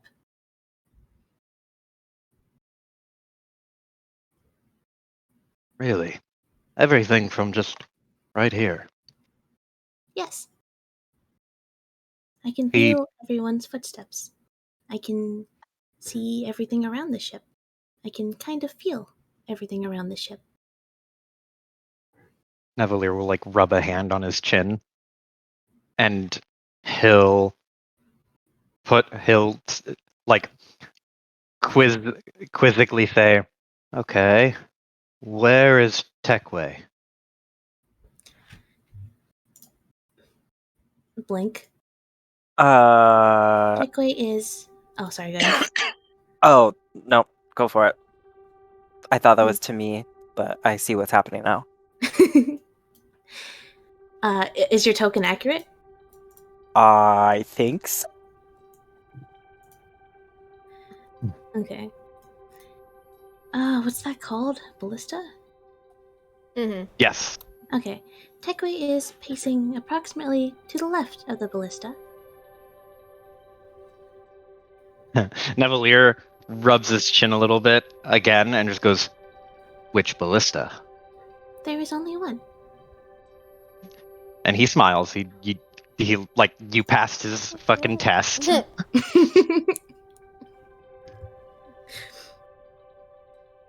So you can see really everything from up here, huh? Yes. So essentially how this would function, to insert the specifics here. Mhm. When you are tuned into the ship via the Spelljammer tier, not just sitting in it, but actually putting magic through, The ship itself has a sensation almost like a limb, where you can feel you can feel if somebody is on your, like, touching your arm or holding your hand or something. As far as sight, the Spelljammer is acutely aware of everything on the ship that is physically touching walls, floor, ceiling. You would not necessarily know if something is just floating in the middle of a room. And you are acutely aware of kind of the immediate surroundings of the ship. So kind of anything that would be in any large thing that would be in your air bubble. Almost like the feeling you get if somebody walks up behind you, even though you're not looking at them. You do not see, unless you are in particular ships that are giving the Spelljammer a much larger range of vision, you can't see what's really far ahead of you. Like standard eyesight. That's why you need a crew, and you need a navigator, and you need other people helping to direct you. And this is information for anybody that is wanting to be a Spelljammer, or might be a Spelljammer at some point. Sorry. No, you're fine. You said it as accurate as, like, there was nothing wrong in anything that you said. Oh, okay. I was just reading off of the Spelljammer thing. But I was just trying to give a little bit more specifics for everybody to, like, mentally tick. Yeah, I was just reading off of the cast a spell section. Mm-hmm. I imagine Nevalier would ask, like, a couple more questions to get, like, a feel for what it is like to pilot the ship. Mm-hmm. Most accurately say, like, what is Techway saying? Is there anyone with Techway or whatever? And you would basically he would be able to glean through the questioning just the basics of, like, okay, cool. So you can't really hear what people are saying, but you can tell where they are vaguely, and you can't really see so much as sense Feel. where they are. Yeah. Unless you're specifically talking about line of sight requirement.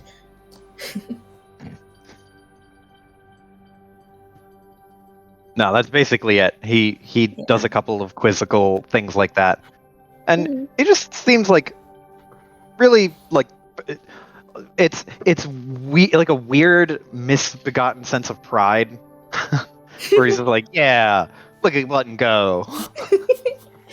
Yeah, and Button would answer all the questions happily. To the best of their ability. Once you start asking, can you hear? No. Your secrets are safe. Yeah. Right, Z? Button can't hear anything, right? Yeah, you wouldn't be able to hear any talk unless it's, like, within your natural range of hearing. Yeah. Mm-hmm. Iris, Mandy, could you guys also put your tokens on the map wherever you would like them to be?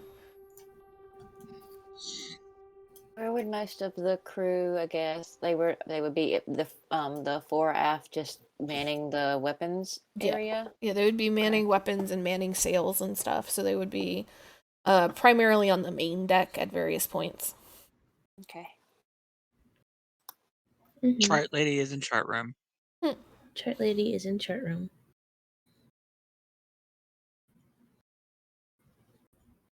And where is your character, Iris?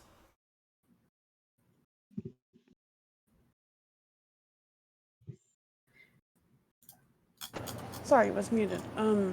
Is this also a weapon here? Yes. Okay. That is one of the mangonels. Okay. Mangoes. Yeah, there's one in the stern castle, and there's one at the front of the ship on the main deck. I'll probably. Whichever one is unmanned, the crew would probably get to. Mm-hmm. All right. So You and Techway are across from each other. the moths won't decide they wanted to be as high up on the ship as they could without being in the crow's nest. I thought what we were doing was the rigging the sails and whatnot. That's what I thought. You did go up into it originally, but you had to get it moving. Sails have to be down to help start the ship. So you can still be in the sails if you would like. Or you can choose to be down amongst the weapons or on the main deck or wherever. I'll be in the sails. That sounds fun. Okay. So just put yourself kind of in the middle here, because that's where the sails would be, because you can't picture the sails, unfortunately. Gotcha. So as you all are kind of getting your bearings again and looking around, let me see here. Be down here with us in the main deck. Moth Buddy's there though.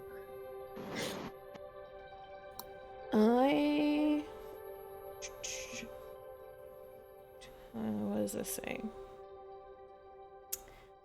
Everybody that is not inside, so that would be Angela and Button. You guys would not roll this.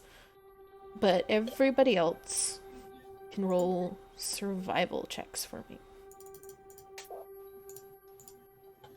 Survival. Is this anything related to something that would give me advantage? Based off of standard Blood Hunter, no. Okay. Is this Cool. a time where I could use my passive? Yes. If you would like to not roll and just use your passive, you can. Yes. Could you 16. 16, okay. I see a Taylor, I see an Evelier, 16 for Techway, 18 for Tricks. Okay. So, as you all are kind of going about your day, as you would on the ship, you are skimming along the very, very thin atmosphere of this moon, and you can feel the air exchange between the bubble that you're in and the thin atmosphere of the moon. Though it's still giving you oxygen, there's something cold and sharp about the smell and the feel of this new air in your bubble. Almost smells metallic in some way. Not unpleasantly so, but just enough that it's like, oh, that's different. That's new. And as you are exiting this atmosphere, DC 10 wisdom from Button. Like a check or a save? Check. Oh shit! The wisest. The ship is sailing extremely smooth. There's not a single shift or tremor. There's not even seeming to be any standard creaks and groans from the metal and stone. You only hear the kind of astral winds that Spelljammer sails are designed to pick up, and the billowing of said sails. And as you're exiting this atmosphere back into wild space, leaving this moon behind, and the ship itself is picking up speed, moving faster and faster and faster through wild space. In the distance, Trix and Techway, you all see it first. It seems like at first almost a cloud of mist and fog, of swirling blue and purple. It gets a little bit closer, and there's things moving inside it. A little bit closer, there's a lot of things inside it. And as you're watching, this mist cloud seems to expand and expand and expand. And there's a moment Like, that's interesting. I don't know what that is. It's mildly concerning. And in the back of both of your heads, it clicks almost at the exact same time. It's space eels. And here, one of the dangers of wild space that you've been warned about. Of these massive creatures that fly, swim, move through wild space in packs. Though not outright hostile towards ships, present danger as electricity jumps from eel to eel in their packs. And ships inevitably end up getting caught in electrical storms created by these migrating beasts.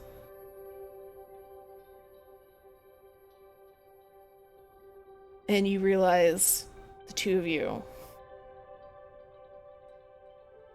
there's no way to avoid this one, and it's heading towards you.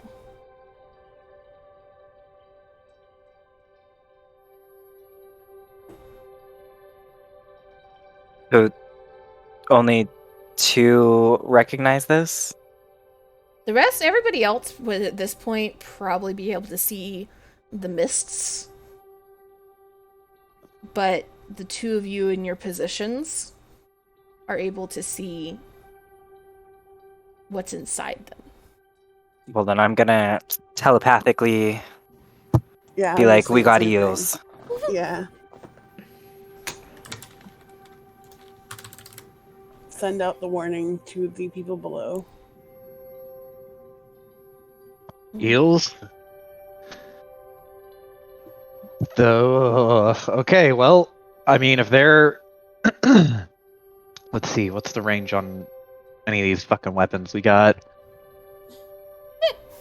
200 feet and 120 feet. If they're within... How close are these eels? Can we see them? They're still about 300-ish feet out of the way, or out ahead of you. You all know that you're gonna have to fly through this mist, or take a very, very long, and more dangerous in other ways, route around. But you have time to plan. Quickly, but plan. Okay. Am I allowed to use the first mate combat move, or are we not allowed to because we're not in combat? You have to explain to me how and why you're using it. Motivate crew. I want to... I can attempt to motivate the crew, and get a motivation die, and I can roll that whenever a d20 is rolled and add it to that roll. Okay. I don't think I can give it to anyone. Before the start of your next turn, you can roll the die and add the number rolled to one ability check that happens. It's essentially, it's kind of like the Silvery Barbs type thing of like, Mm-hmm. I don't trust that, let me roll this die. And you add on top of it. Mm-hmm. So Yeah. it's still your decision of when and how to use it, but you're the one rolling it. I mean, Nevalier will tell the crew, like, okay, or he'll tell everyone of the officers, all the other people, everyone of the players, like, okay, pick a weapon if you're gonna pick one. Any other weapon left open, I'm gonna have them man. And he just thumbs to the spectral dorks. Well, they're not usually hostile, right? So Better wouldn't safe than sorry. I feel like attacking them would just make things worse for us. No, just prep for attack. Okay. Could we potentially, like, trying to hug one of the edges of the cloud kind of thing to try and not be dead That's what I center. was thinking. Yeah. Maneuver around it. Particularly, I was thinking like if we go up, that way our sails and everything aren't potentially damaged, and like the whole how much of it's metal, how much of it's like wood. Mm-hmm. It's a mostly wood hull, so because of the placement of the weapons, we like this. Nevalier suggests arm the weapons, drop way low than the cloud, way below the cloud. If they see us, we'll be able to see them flying down towards us and be able to shoot. If we're above them, we can't shoot because our weapons are on top. Ballistas are made of metal, aren't they? It depends. Some of them are Depends. metal and wood. Yeah, wood with probably some metal bits and bobs. Yeah, was all thinking we three could- of your weapons are going to be some combination of metal and wood. Pretty much every standard type of ship is going to be some combination of metal, wood, and stone. It's only going to be very particular, specialized, like nautiloid mind flayer ships and such that are going to have a different base makeup. But everything that you have in your standard ships and in your standard ship weapons, consider them about 80-ish% wood. And for the weapons, the rest metal. For ships, some division between metal and stone for the other 20%. The other thought was use do similar to what Angela did during the trials and make some lightning rods. So they don't actively hit the ship kind of thing. But just a thought.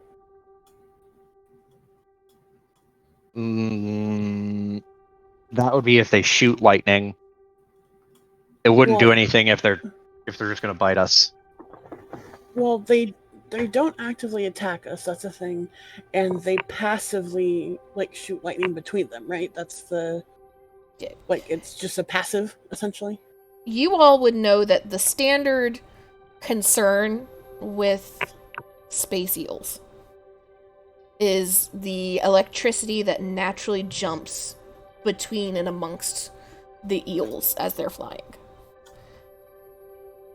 If you want to know any more than that, you can try to roll a nature. Can I try to roll nature, but I still wouldn't have advantage on this because it's a space eel. But can I try to roll nature? Yeah. Any of you that thinks you would have paid attention to the animals and creatures of wild space or done some extra research could roll nature.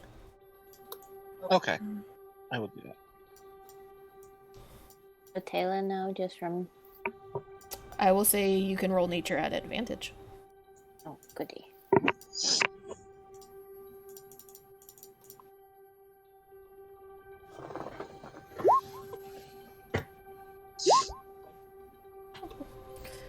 Dude. Yeah. So it is. Angela. You just you hear eel Nevalier, and all you are stuck thinking is about fucking like eel from the like docks and like food and shit.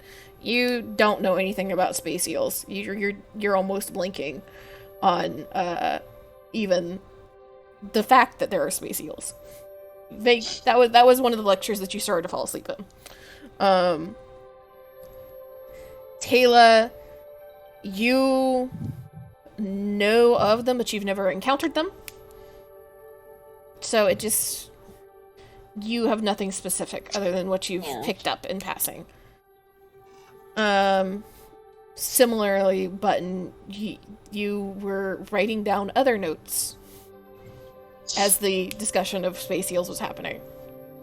And so you don't remember any specific questions that were asked.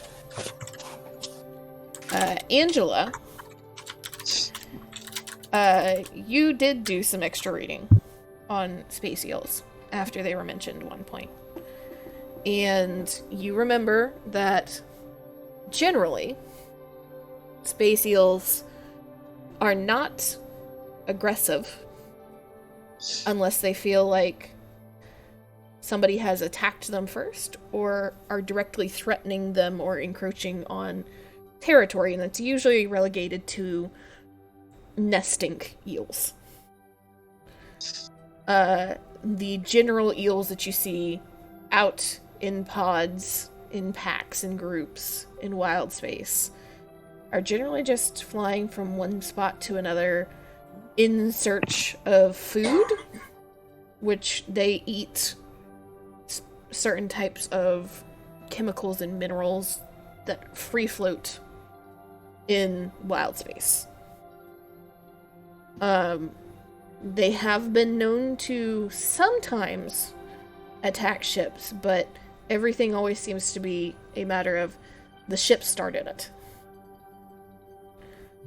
However, the primary concern of the electricity that naturally is emitted from these eels is not only the potential damage to the people by being hit by the electricity, but the fire hazard of the electricity hitting your ship.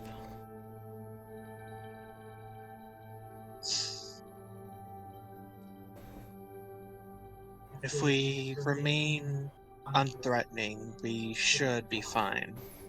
It's okay to be near the weapons, but don't aim them, don't give them cause to think that we're going to attack them. And if we do as First Mate says and just duck under them, we should be fine. Should we maybe slow down?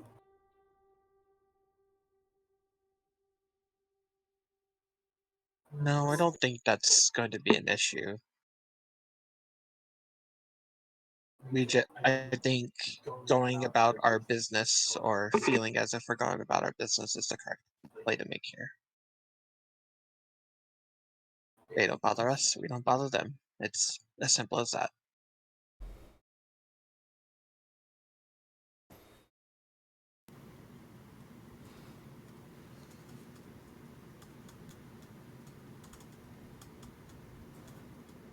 And as you guys are continuing to talk, these eels are getting closer and closer, seemingly at a steady, kind of relaxed pace. Okay. Button's gonna call out, where is this discussion happening? I imagine on the deck. Yeah, just But- hear a Button yell out, just like, how far are they? Where are we going? Can you guys Duck talk a under little at closer? especially 45-degree angle down button. 45-degree angle eye. And I'll just Ship update her starts. on when to steady out and when to go back up over them. Yeah, just like Oh, you I guys see. are all talking over there. Button's like, I heard eels. Can someone tell me what's happening? Yeah, I'll go explain the situation to her and keep her on course. Okay. So, you all enter into the clouds that surround this pack of eels.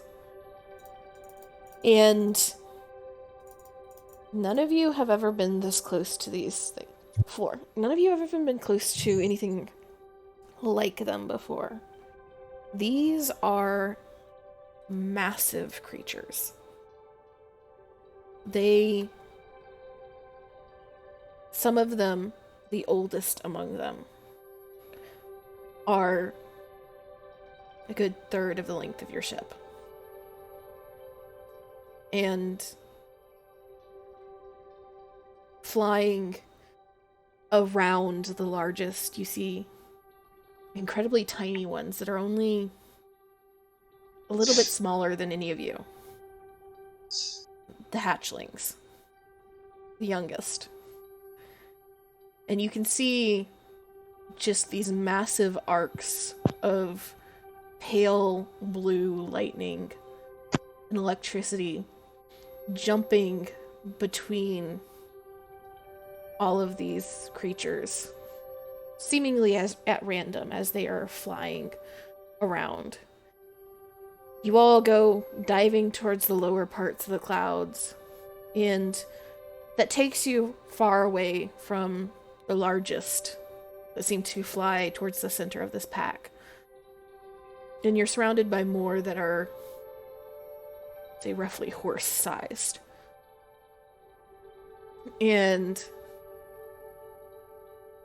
they don't seem to pay any mind. Many seem to fly a little bit further out of your way, but that doesn't keep the electricity from jumping in your directions. And you all can feel it before the electricity even jumps. Even in your atmosphere bubble on your ship, the air is charged. And you can feel first this lightning streak across near the masts between two eels. And they seem to roll away from the ship and catch some distance. A few others actually seem to move closer, almost as if they're curious. Very clearly staying on the edge of where your atmosphere would be. But they seem to float around, coming up beside, massive eyes looking at you over the railings before they roll under the ship. And Button, you can feel as if somebody is like moving a hand around the ship. Feel them just moving, not touching. And all of you on deck can see the eel come up upside down, belly towards the sky, opposite eye, looking on the other side of the railings, examining all of you. And then another lightning streaks through the atmosphere of the ship. From this eel towards another far up above you. And I want all of you to make a quick dex or wisdom saving throw. Other than Angela and Button, because you guys are inside.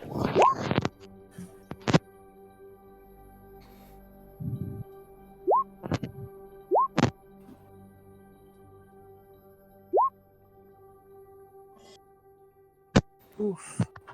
So as this lightning streaks out, Nevalier and Taylor, you both feel the electricity charging in the air around you just in time that you kind of skitter away. And it just shoots directly by you. Techway and Trix, from where you're sitting, you're both are able to kind of lean back away, but being positioned on the mast and being positioned by this ballista seems to attract some of the extra energy of this lightning, and you can feel it crack into the mast and into the ballista and race along it into your hands. You'll take 2 damage, but the creature rolls away from the ship. And all of you that are outside can see that there is an end to this cloud approaching. But some of the largest eels seem to be at the very back. Very, very slowly flying along. These beasts almost rival the size of your ship.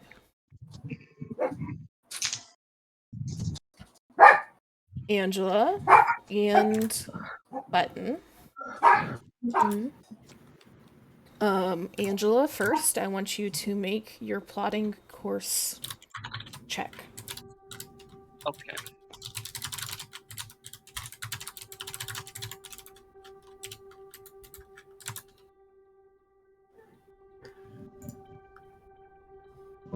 In addition to the advantage, I get the proficiency bonus for my intelligence, right?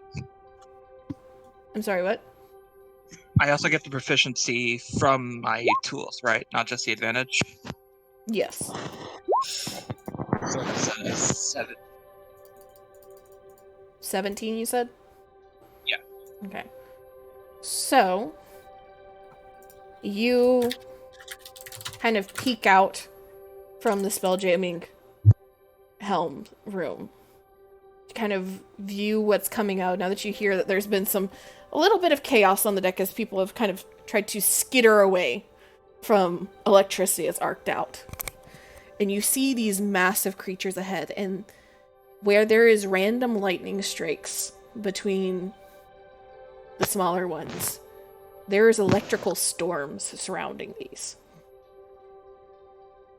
And you kind of stare for a second and do some math and triangulation in your head and turn towards Button with suggestions on how to try and avoid the worst of it. Button, since Angela got a 17, you will get a +3 to your wisdom check. Okay. Looking now. I don't think Shields Up would work here. So those are, looks like it's attacks. I mean, if you want to try and use the shields to mitigate damage, you can attempt to.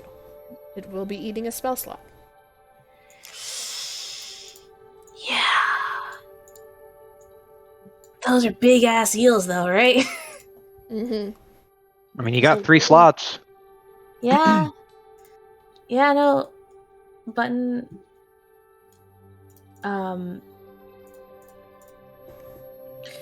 Button will probably feel how charged it is around and the chaos, and just surge a little bit of magic, just one spell slot in to try and attempt to shield the ship to mitigate damage.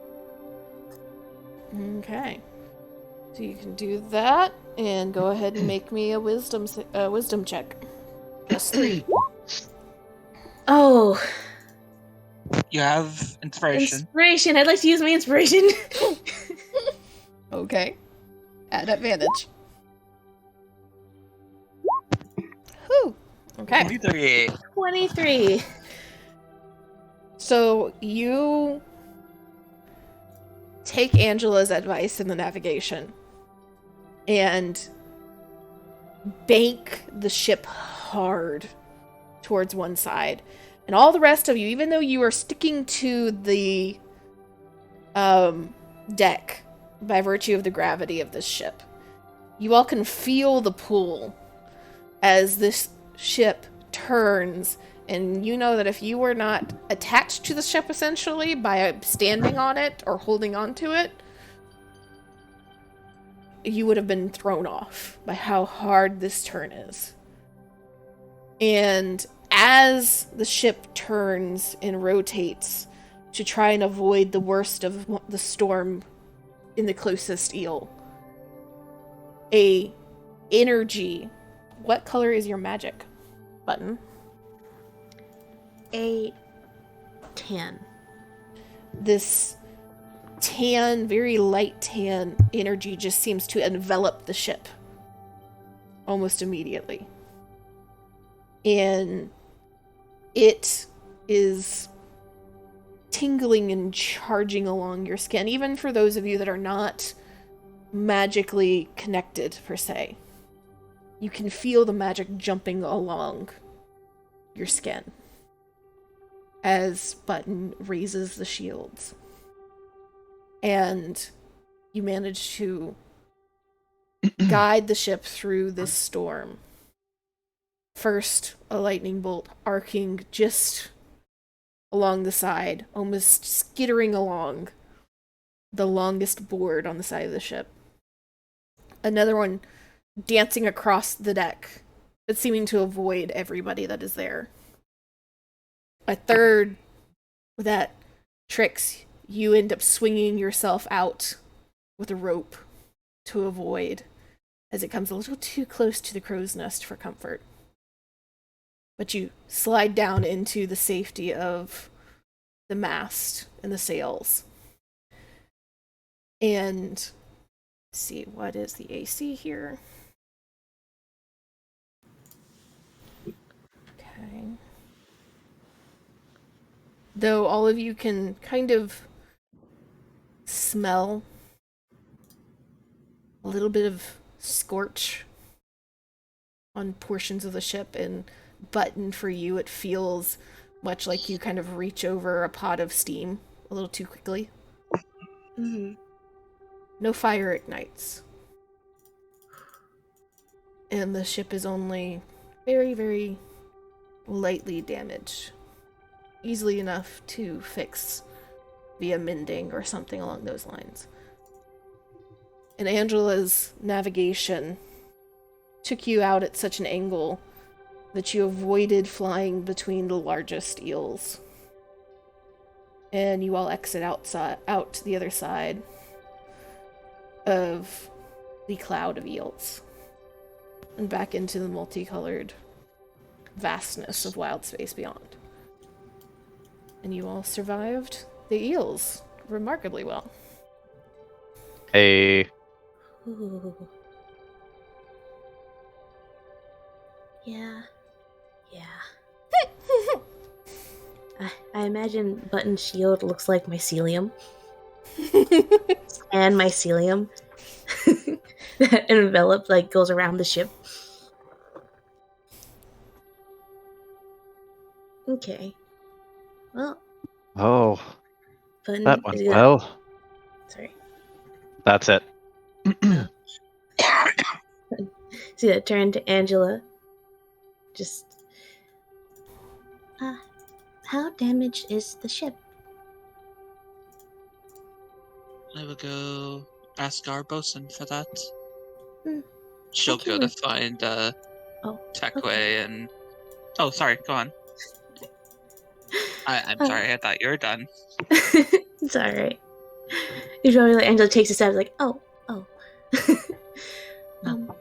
I was going to ask if maybe you or Taylor wanted to take over. I can help fix the ship. I have mending, so I'd probably be better suited for that. If you wish to take a break, though, I can request that Taylor come here. Button blinks at you. I also have mending. But I will if you go wish... request Taylor to take over then. No, it is alright. I wasn't sure if you could. Or, not you could, I'm sorry. I'm flipping through fucking pages right now. I wasn't sure if you wanted to take over or not. But if you want to fix it, that is more than okay, and I can still sail the ship. We Please all tell- intuitively understand Buttons to be the least spiteful and snarky. Yeah. I'm better suited to this, bitch. I have mending too. That's Amy, though. No, that's fucking Silverus is who that is. I didn't know I'm that. sorry. I didn't know that you could fucking do that. I didn't know there was a monopoly on the mending cantrip. I will go have Taylor take over, so you can assist me with repairs then. No. Very well then, I'll handle it on my Sorry. own then. No. I was trying to say oh, that's not necessary. I just thought I would help, but I am more than okay with keeping the ship on track. Please tell everyone that I said hello, though, and I hope that everyone made it through okay. I will do so. Please continue to keep up the work. Nod.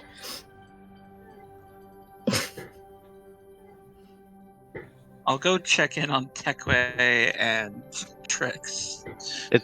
It's good that Button doesn't breathe or eat, because we can just forget about the ship for being piloted and just not have to go back there for food or bathroom breaks. Yeah. Is that why you wanted Button to pilot? Just fucking No, set it Button's on the battery. autopilot? It's really just like a happy accident that it turned out this way.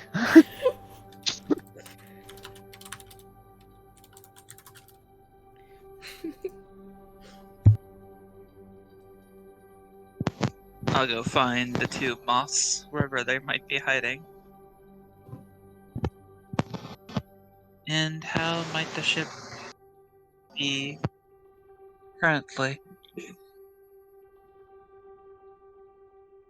How is the ship exactly, DM?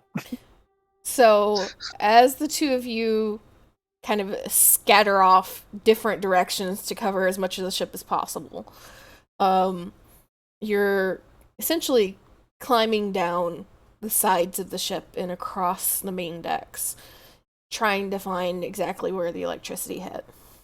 And between the two of you, you find a couple of different areas where looks like the lightning was strong enough that it scorched the wood or slightly warped some pieces of metal.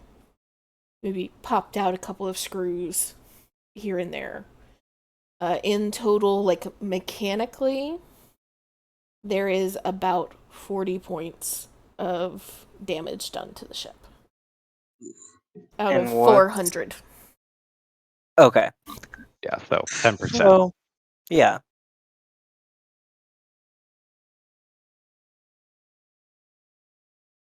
Heckway would relay that. Okay, so in other words, we'll be fine until we land, assuming nothing else happens. Simple scratches. Good. Considering that how that could have gone, I'll take that as a win.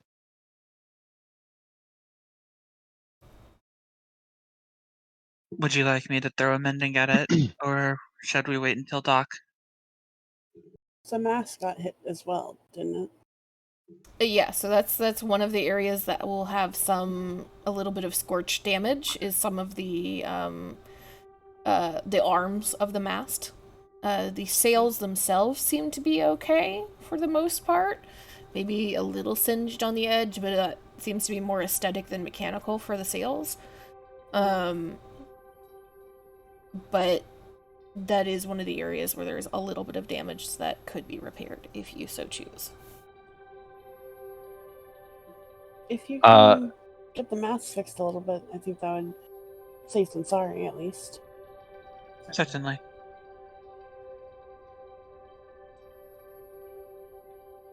It's 1d8 plus 3, because mending. Right into this roll sheet. So you can cast 1 mending per hour, 1d8 plus your spell casting modifier. 6. Okay. You have mending. So the ship will get 6 hit points back. And you can continue to just spam 1 mending per hour. If you would so like to. Yeah. I'll just come back every, hour, look at it, cast mending again, go back to my chart room. Well, essentially, how it would end up working in character, because mending is meant to be something that is focused on small things, but you're almost continuously casting mending over a large area. So you're probably for a good 40-45 minutes worth of the hour having to essentially concentrate this mending to fully fix an area on the ship. Makes sense. I think 1 or 2 mendings will be fine. It's just, not having a bigger portion of the HP gone. It's not comfortable, in my opinion. I think 1 or 2 would be fine. Mm-hmm. Could you do double mending if 2 people did mending, or is there only 1 mending per hour? It's 1 mending per person per hour. Okay. So if someone switches off with Button, Button can help. Mm-hmm. Yeah, I offered to go get Taylor, and you're like, no! My ship! I had my reasons. But if Mandy, Yeah, I'll Would- do it just long enough for you to mend, then you come back and do this because I'm brain. I know not that's feeling. That's why I was like, no, don't bother Taylor. Oh, okay. No, I I see. can totally have Taylor sit there and like autopilot if needed until you get back from the mending. I just am super tired, and brain is like, "What are we doing? Ship move. Okay, cool." Okay. So yeah, if you're okay with that, a Yeah. button can help with the mendings. Okay. So 1d8 plus your spellcasting ability mod.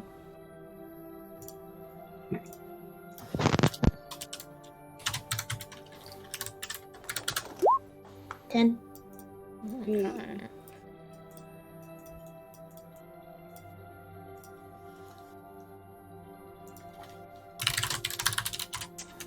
So that'll put you at around 376 hit points on your ship after an hour of work.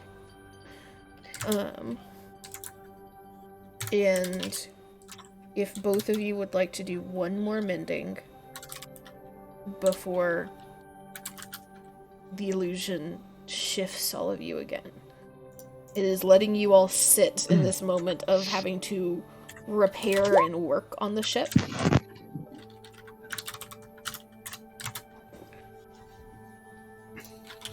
So that you all have experience in doing so, is what it feels like. 11. Yeah, you're almost back up to full. 393. Nice. Button Nice. has all of the tools. So as you all are fixing, and it feels like the ship is almost back up to 100%, and Button, you head back down the hall towards the Spelljammer room to relieve Taylor. You all get that ever so familiar feeling of the ground kind of sliding under you and everything blending in this blur of colors and sound and movement for a moment. And you're shifted again to another place in wild space.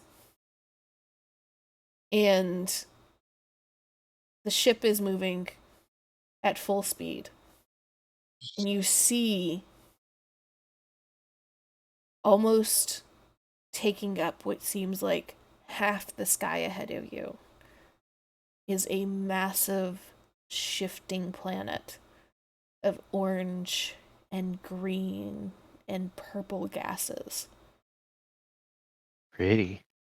And between you and this planet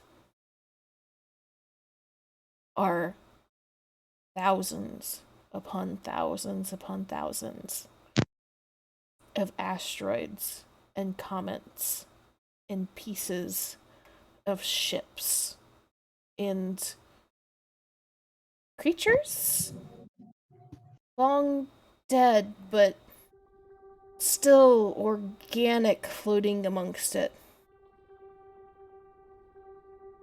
And you have entered into the edge of the asteroid cluster that surrounds the planet.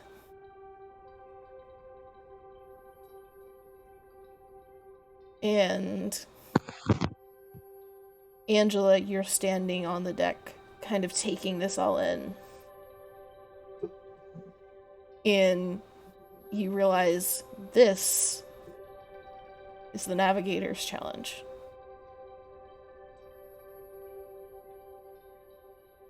Okay.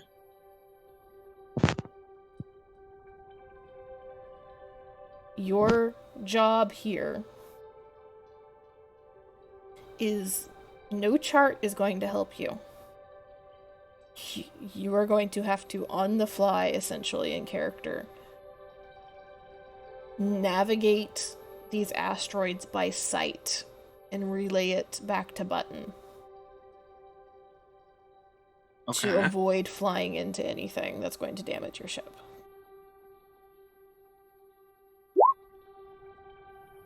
Okay, so we need to chain from visual range to Button via shouting. Oh, that's just gonna turn into a bad game of telephone. Yeah, no, let's just make this easier. I relay my orders to Techway. Techway messages Button. Let's keep it simple. You don't want to have Telepathy. the Yeah. telephone down the deck. Let's just keep it simple. Yeah, technically, like, we have a really good system here for visual. Yeah, For Trixie, visual you stuff. stay with Button to relay messages back to me. Or wait, no, Button can talk anywhere, right? No. No. Button can only feel. Yeah. Okay, gotcha.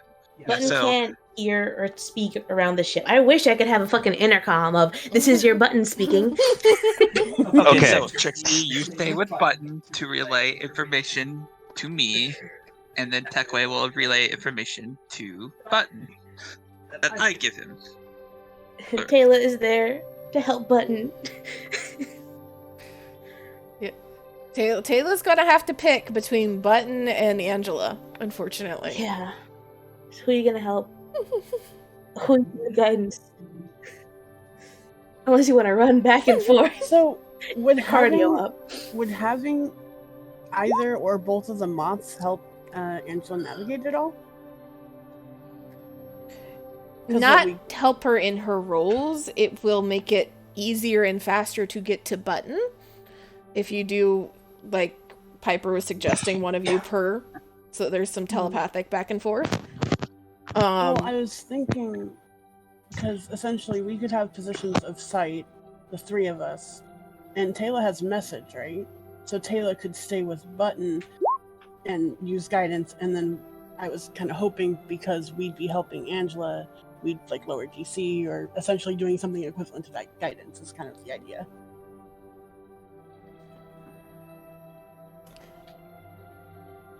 Because like they've been up high My anyways. response to that is that things are going to will end up having to move so fast that then Taylor will have to choose between message and guidance. Okay. We have 2 messengers already, so we can have Taylor on guidance. And It's this Trixie is stays with a Button and place where Nevalier, if you so choose, you can also use your first mate ability. Please. Who would I Us. use sit on? Whoever you Taylor Anytime used you see guidance a on d20 that's rolled that you want to add a d8 to. Okay. Taylor, use your guidance on Button, and Nevalier can stick with me. Because I feel like I'm going to need the higher rolls here, it feels like. The higher your rolls, the lower Button's DC will be. Yeah. That's how it's So going it's to translate. essentially extra guidance, basically. Mm-hmm. Mm-hmm. Okay. So we've split up 3 and 3 then. We got Nevalier, Angela, and one of the moths. With them, we've got the other moth. I don't know who's going where. And then we've got Taylor and Button. Yeah. Which moth wants to be I with imagine Angela? I'm Which like right moth here. wants to be with Button?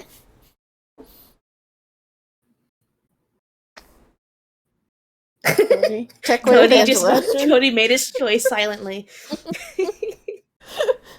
So Trix is with Button, and Nevalier's up Okay. front with Angela. We have split the party. Different ends of the ship. Mm-hmm. So, you all enter into this field of asteroids. And at first, it feels safe, feels normal.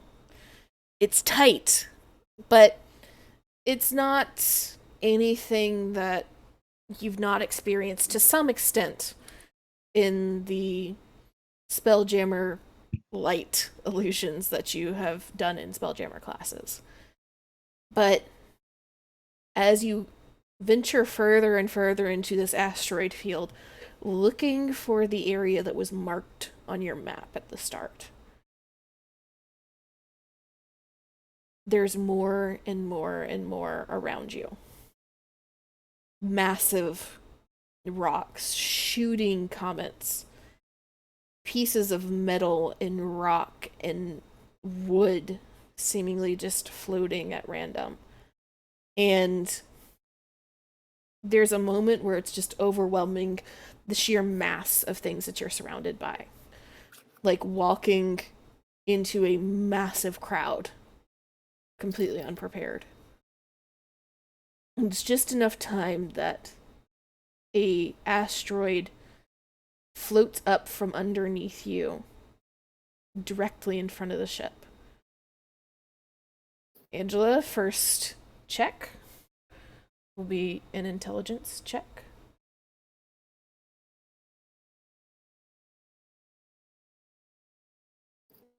With your navigation bonus, so you have proficiency on it.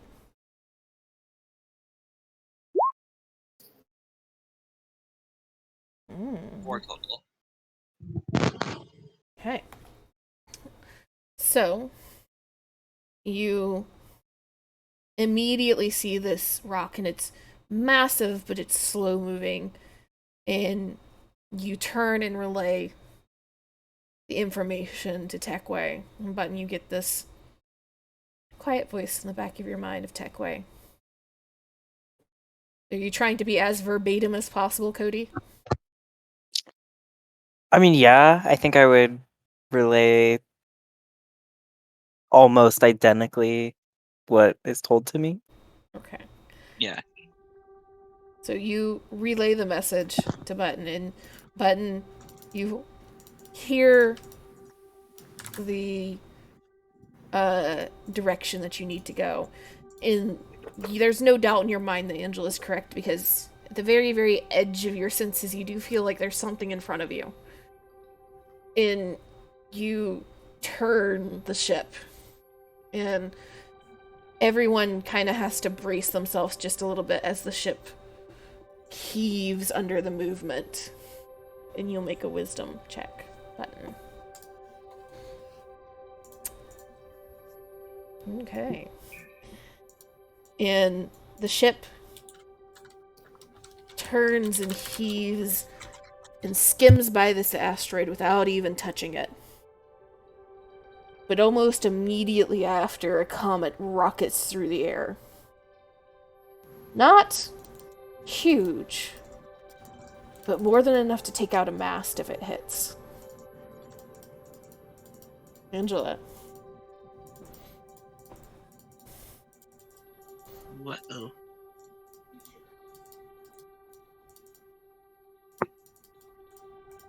Okay, 18. Or 20 total, because proficiency. Okay. And you immediately do the calculations and relay the message. Button. Second one.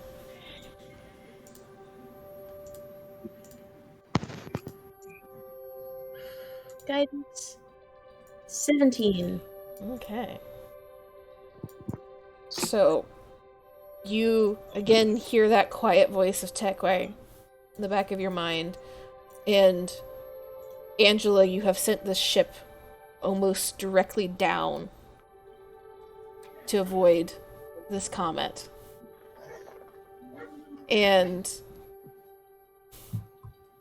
even though, again, you're still attached to the floor, you're far enough up ahead that the three of you at the floor of the ship, so at the front of the ship, instinctively reach out for walls and railings, feeling like you're going to tip over the front, almost like reaching the very top of the hill on a roller coaster. And the comet rockets by, almost feeling close enough to reach out and touch. The melting ice from it actually spraying into the atmosphere of the ship. And you continue further on. Still, ship untouched. But as you get deeper and deeper into this asteroid field, it's getting denser and denser as more of these rocks and ships that have tried to navigate it have collided and crashed and have continued to collide and crash over years.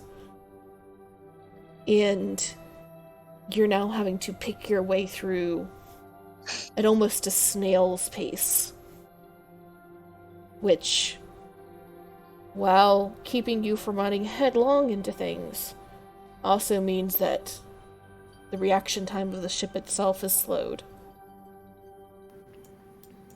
And you come around a asteroid, and there is a half of a damselfly ship floating directly in your direction. That was horrible phrasing. Give me a navigation, Angela.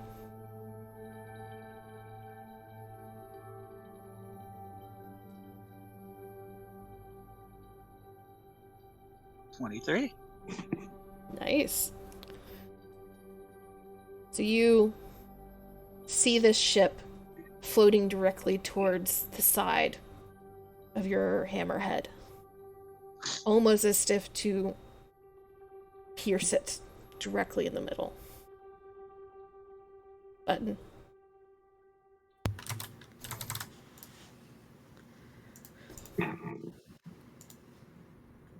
Okay. 16.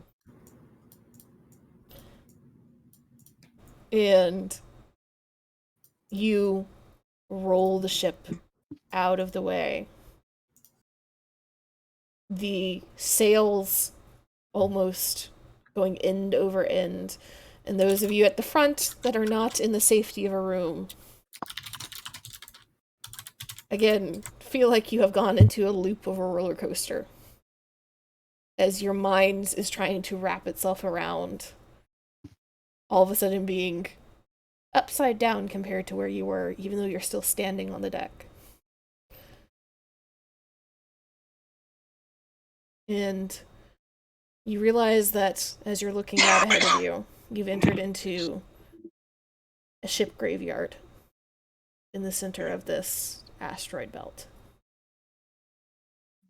And there are thousands of pieces of wood and metal and trebuchet stones, ballista arrows just floating. You don't know how much of this is damage from time, just spent crashing into asteroids and being hit by comets, and how much of this was battle. But you get the distinct feeling that something happened here. And deep within this ship graveyard, Angela, you're the first to spot it, is a full space galleon. Massive hole in its side, but otherwise seemingly largely intact. And all you can assume, based off of looking at everything else that's around, that's where you need to be. You'll need to do one final navigation check to get through the debris of dozens of ships that stand between you and the galleon. 22 or 21? 21. Okay. Button. I'd like I to can- use the... Oh, go ahead. I was gonna add a D8 to it. Oh, fuck it. Why not? Boost this shit up. I'm about to inject steroids into it. Roll your D8, Joe, and roll a guidance from Taylor. Hey! There we go. Hey. Okay. That's It's up fucking to a dope. 17. So, you all... That is just meeting the DC. So congratulations. You begin just listing directions to Techway. Techway, it is a struggle for you to keep up. You are essentially, as soon as it comes out of Angela's mouth, you're having to relay it. And Button, it is almost overwhelming because these are very precise directions that are constantly streaming into your brain. But you feel Taylor place a hand on your shoulder, and you just focus in between the directions from Angela and the very vague senses that you get of the largest debris entering into the atmosphere around the ship. You guide it through and pull up beside this derelict space galleon. And I think we'll call it for tonight there. Okay. That was some good soup. Heckway's feeling like Jean Grey after like lifting a pin.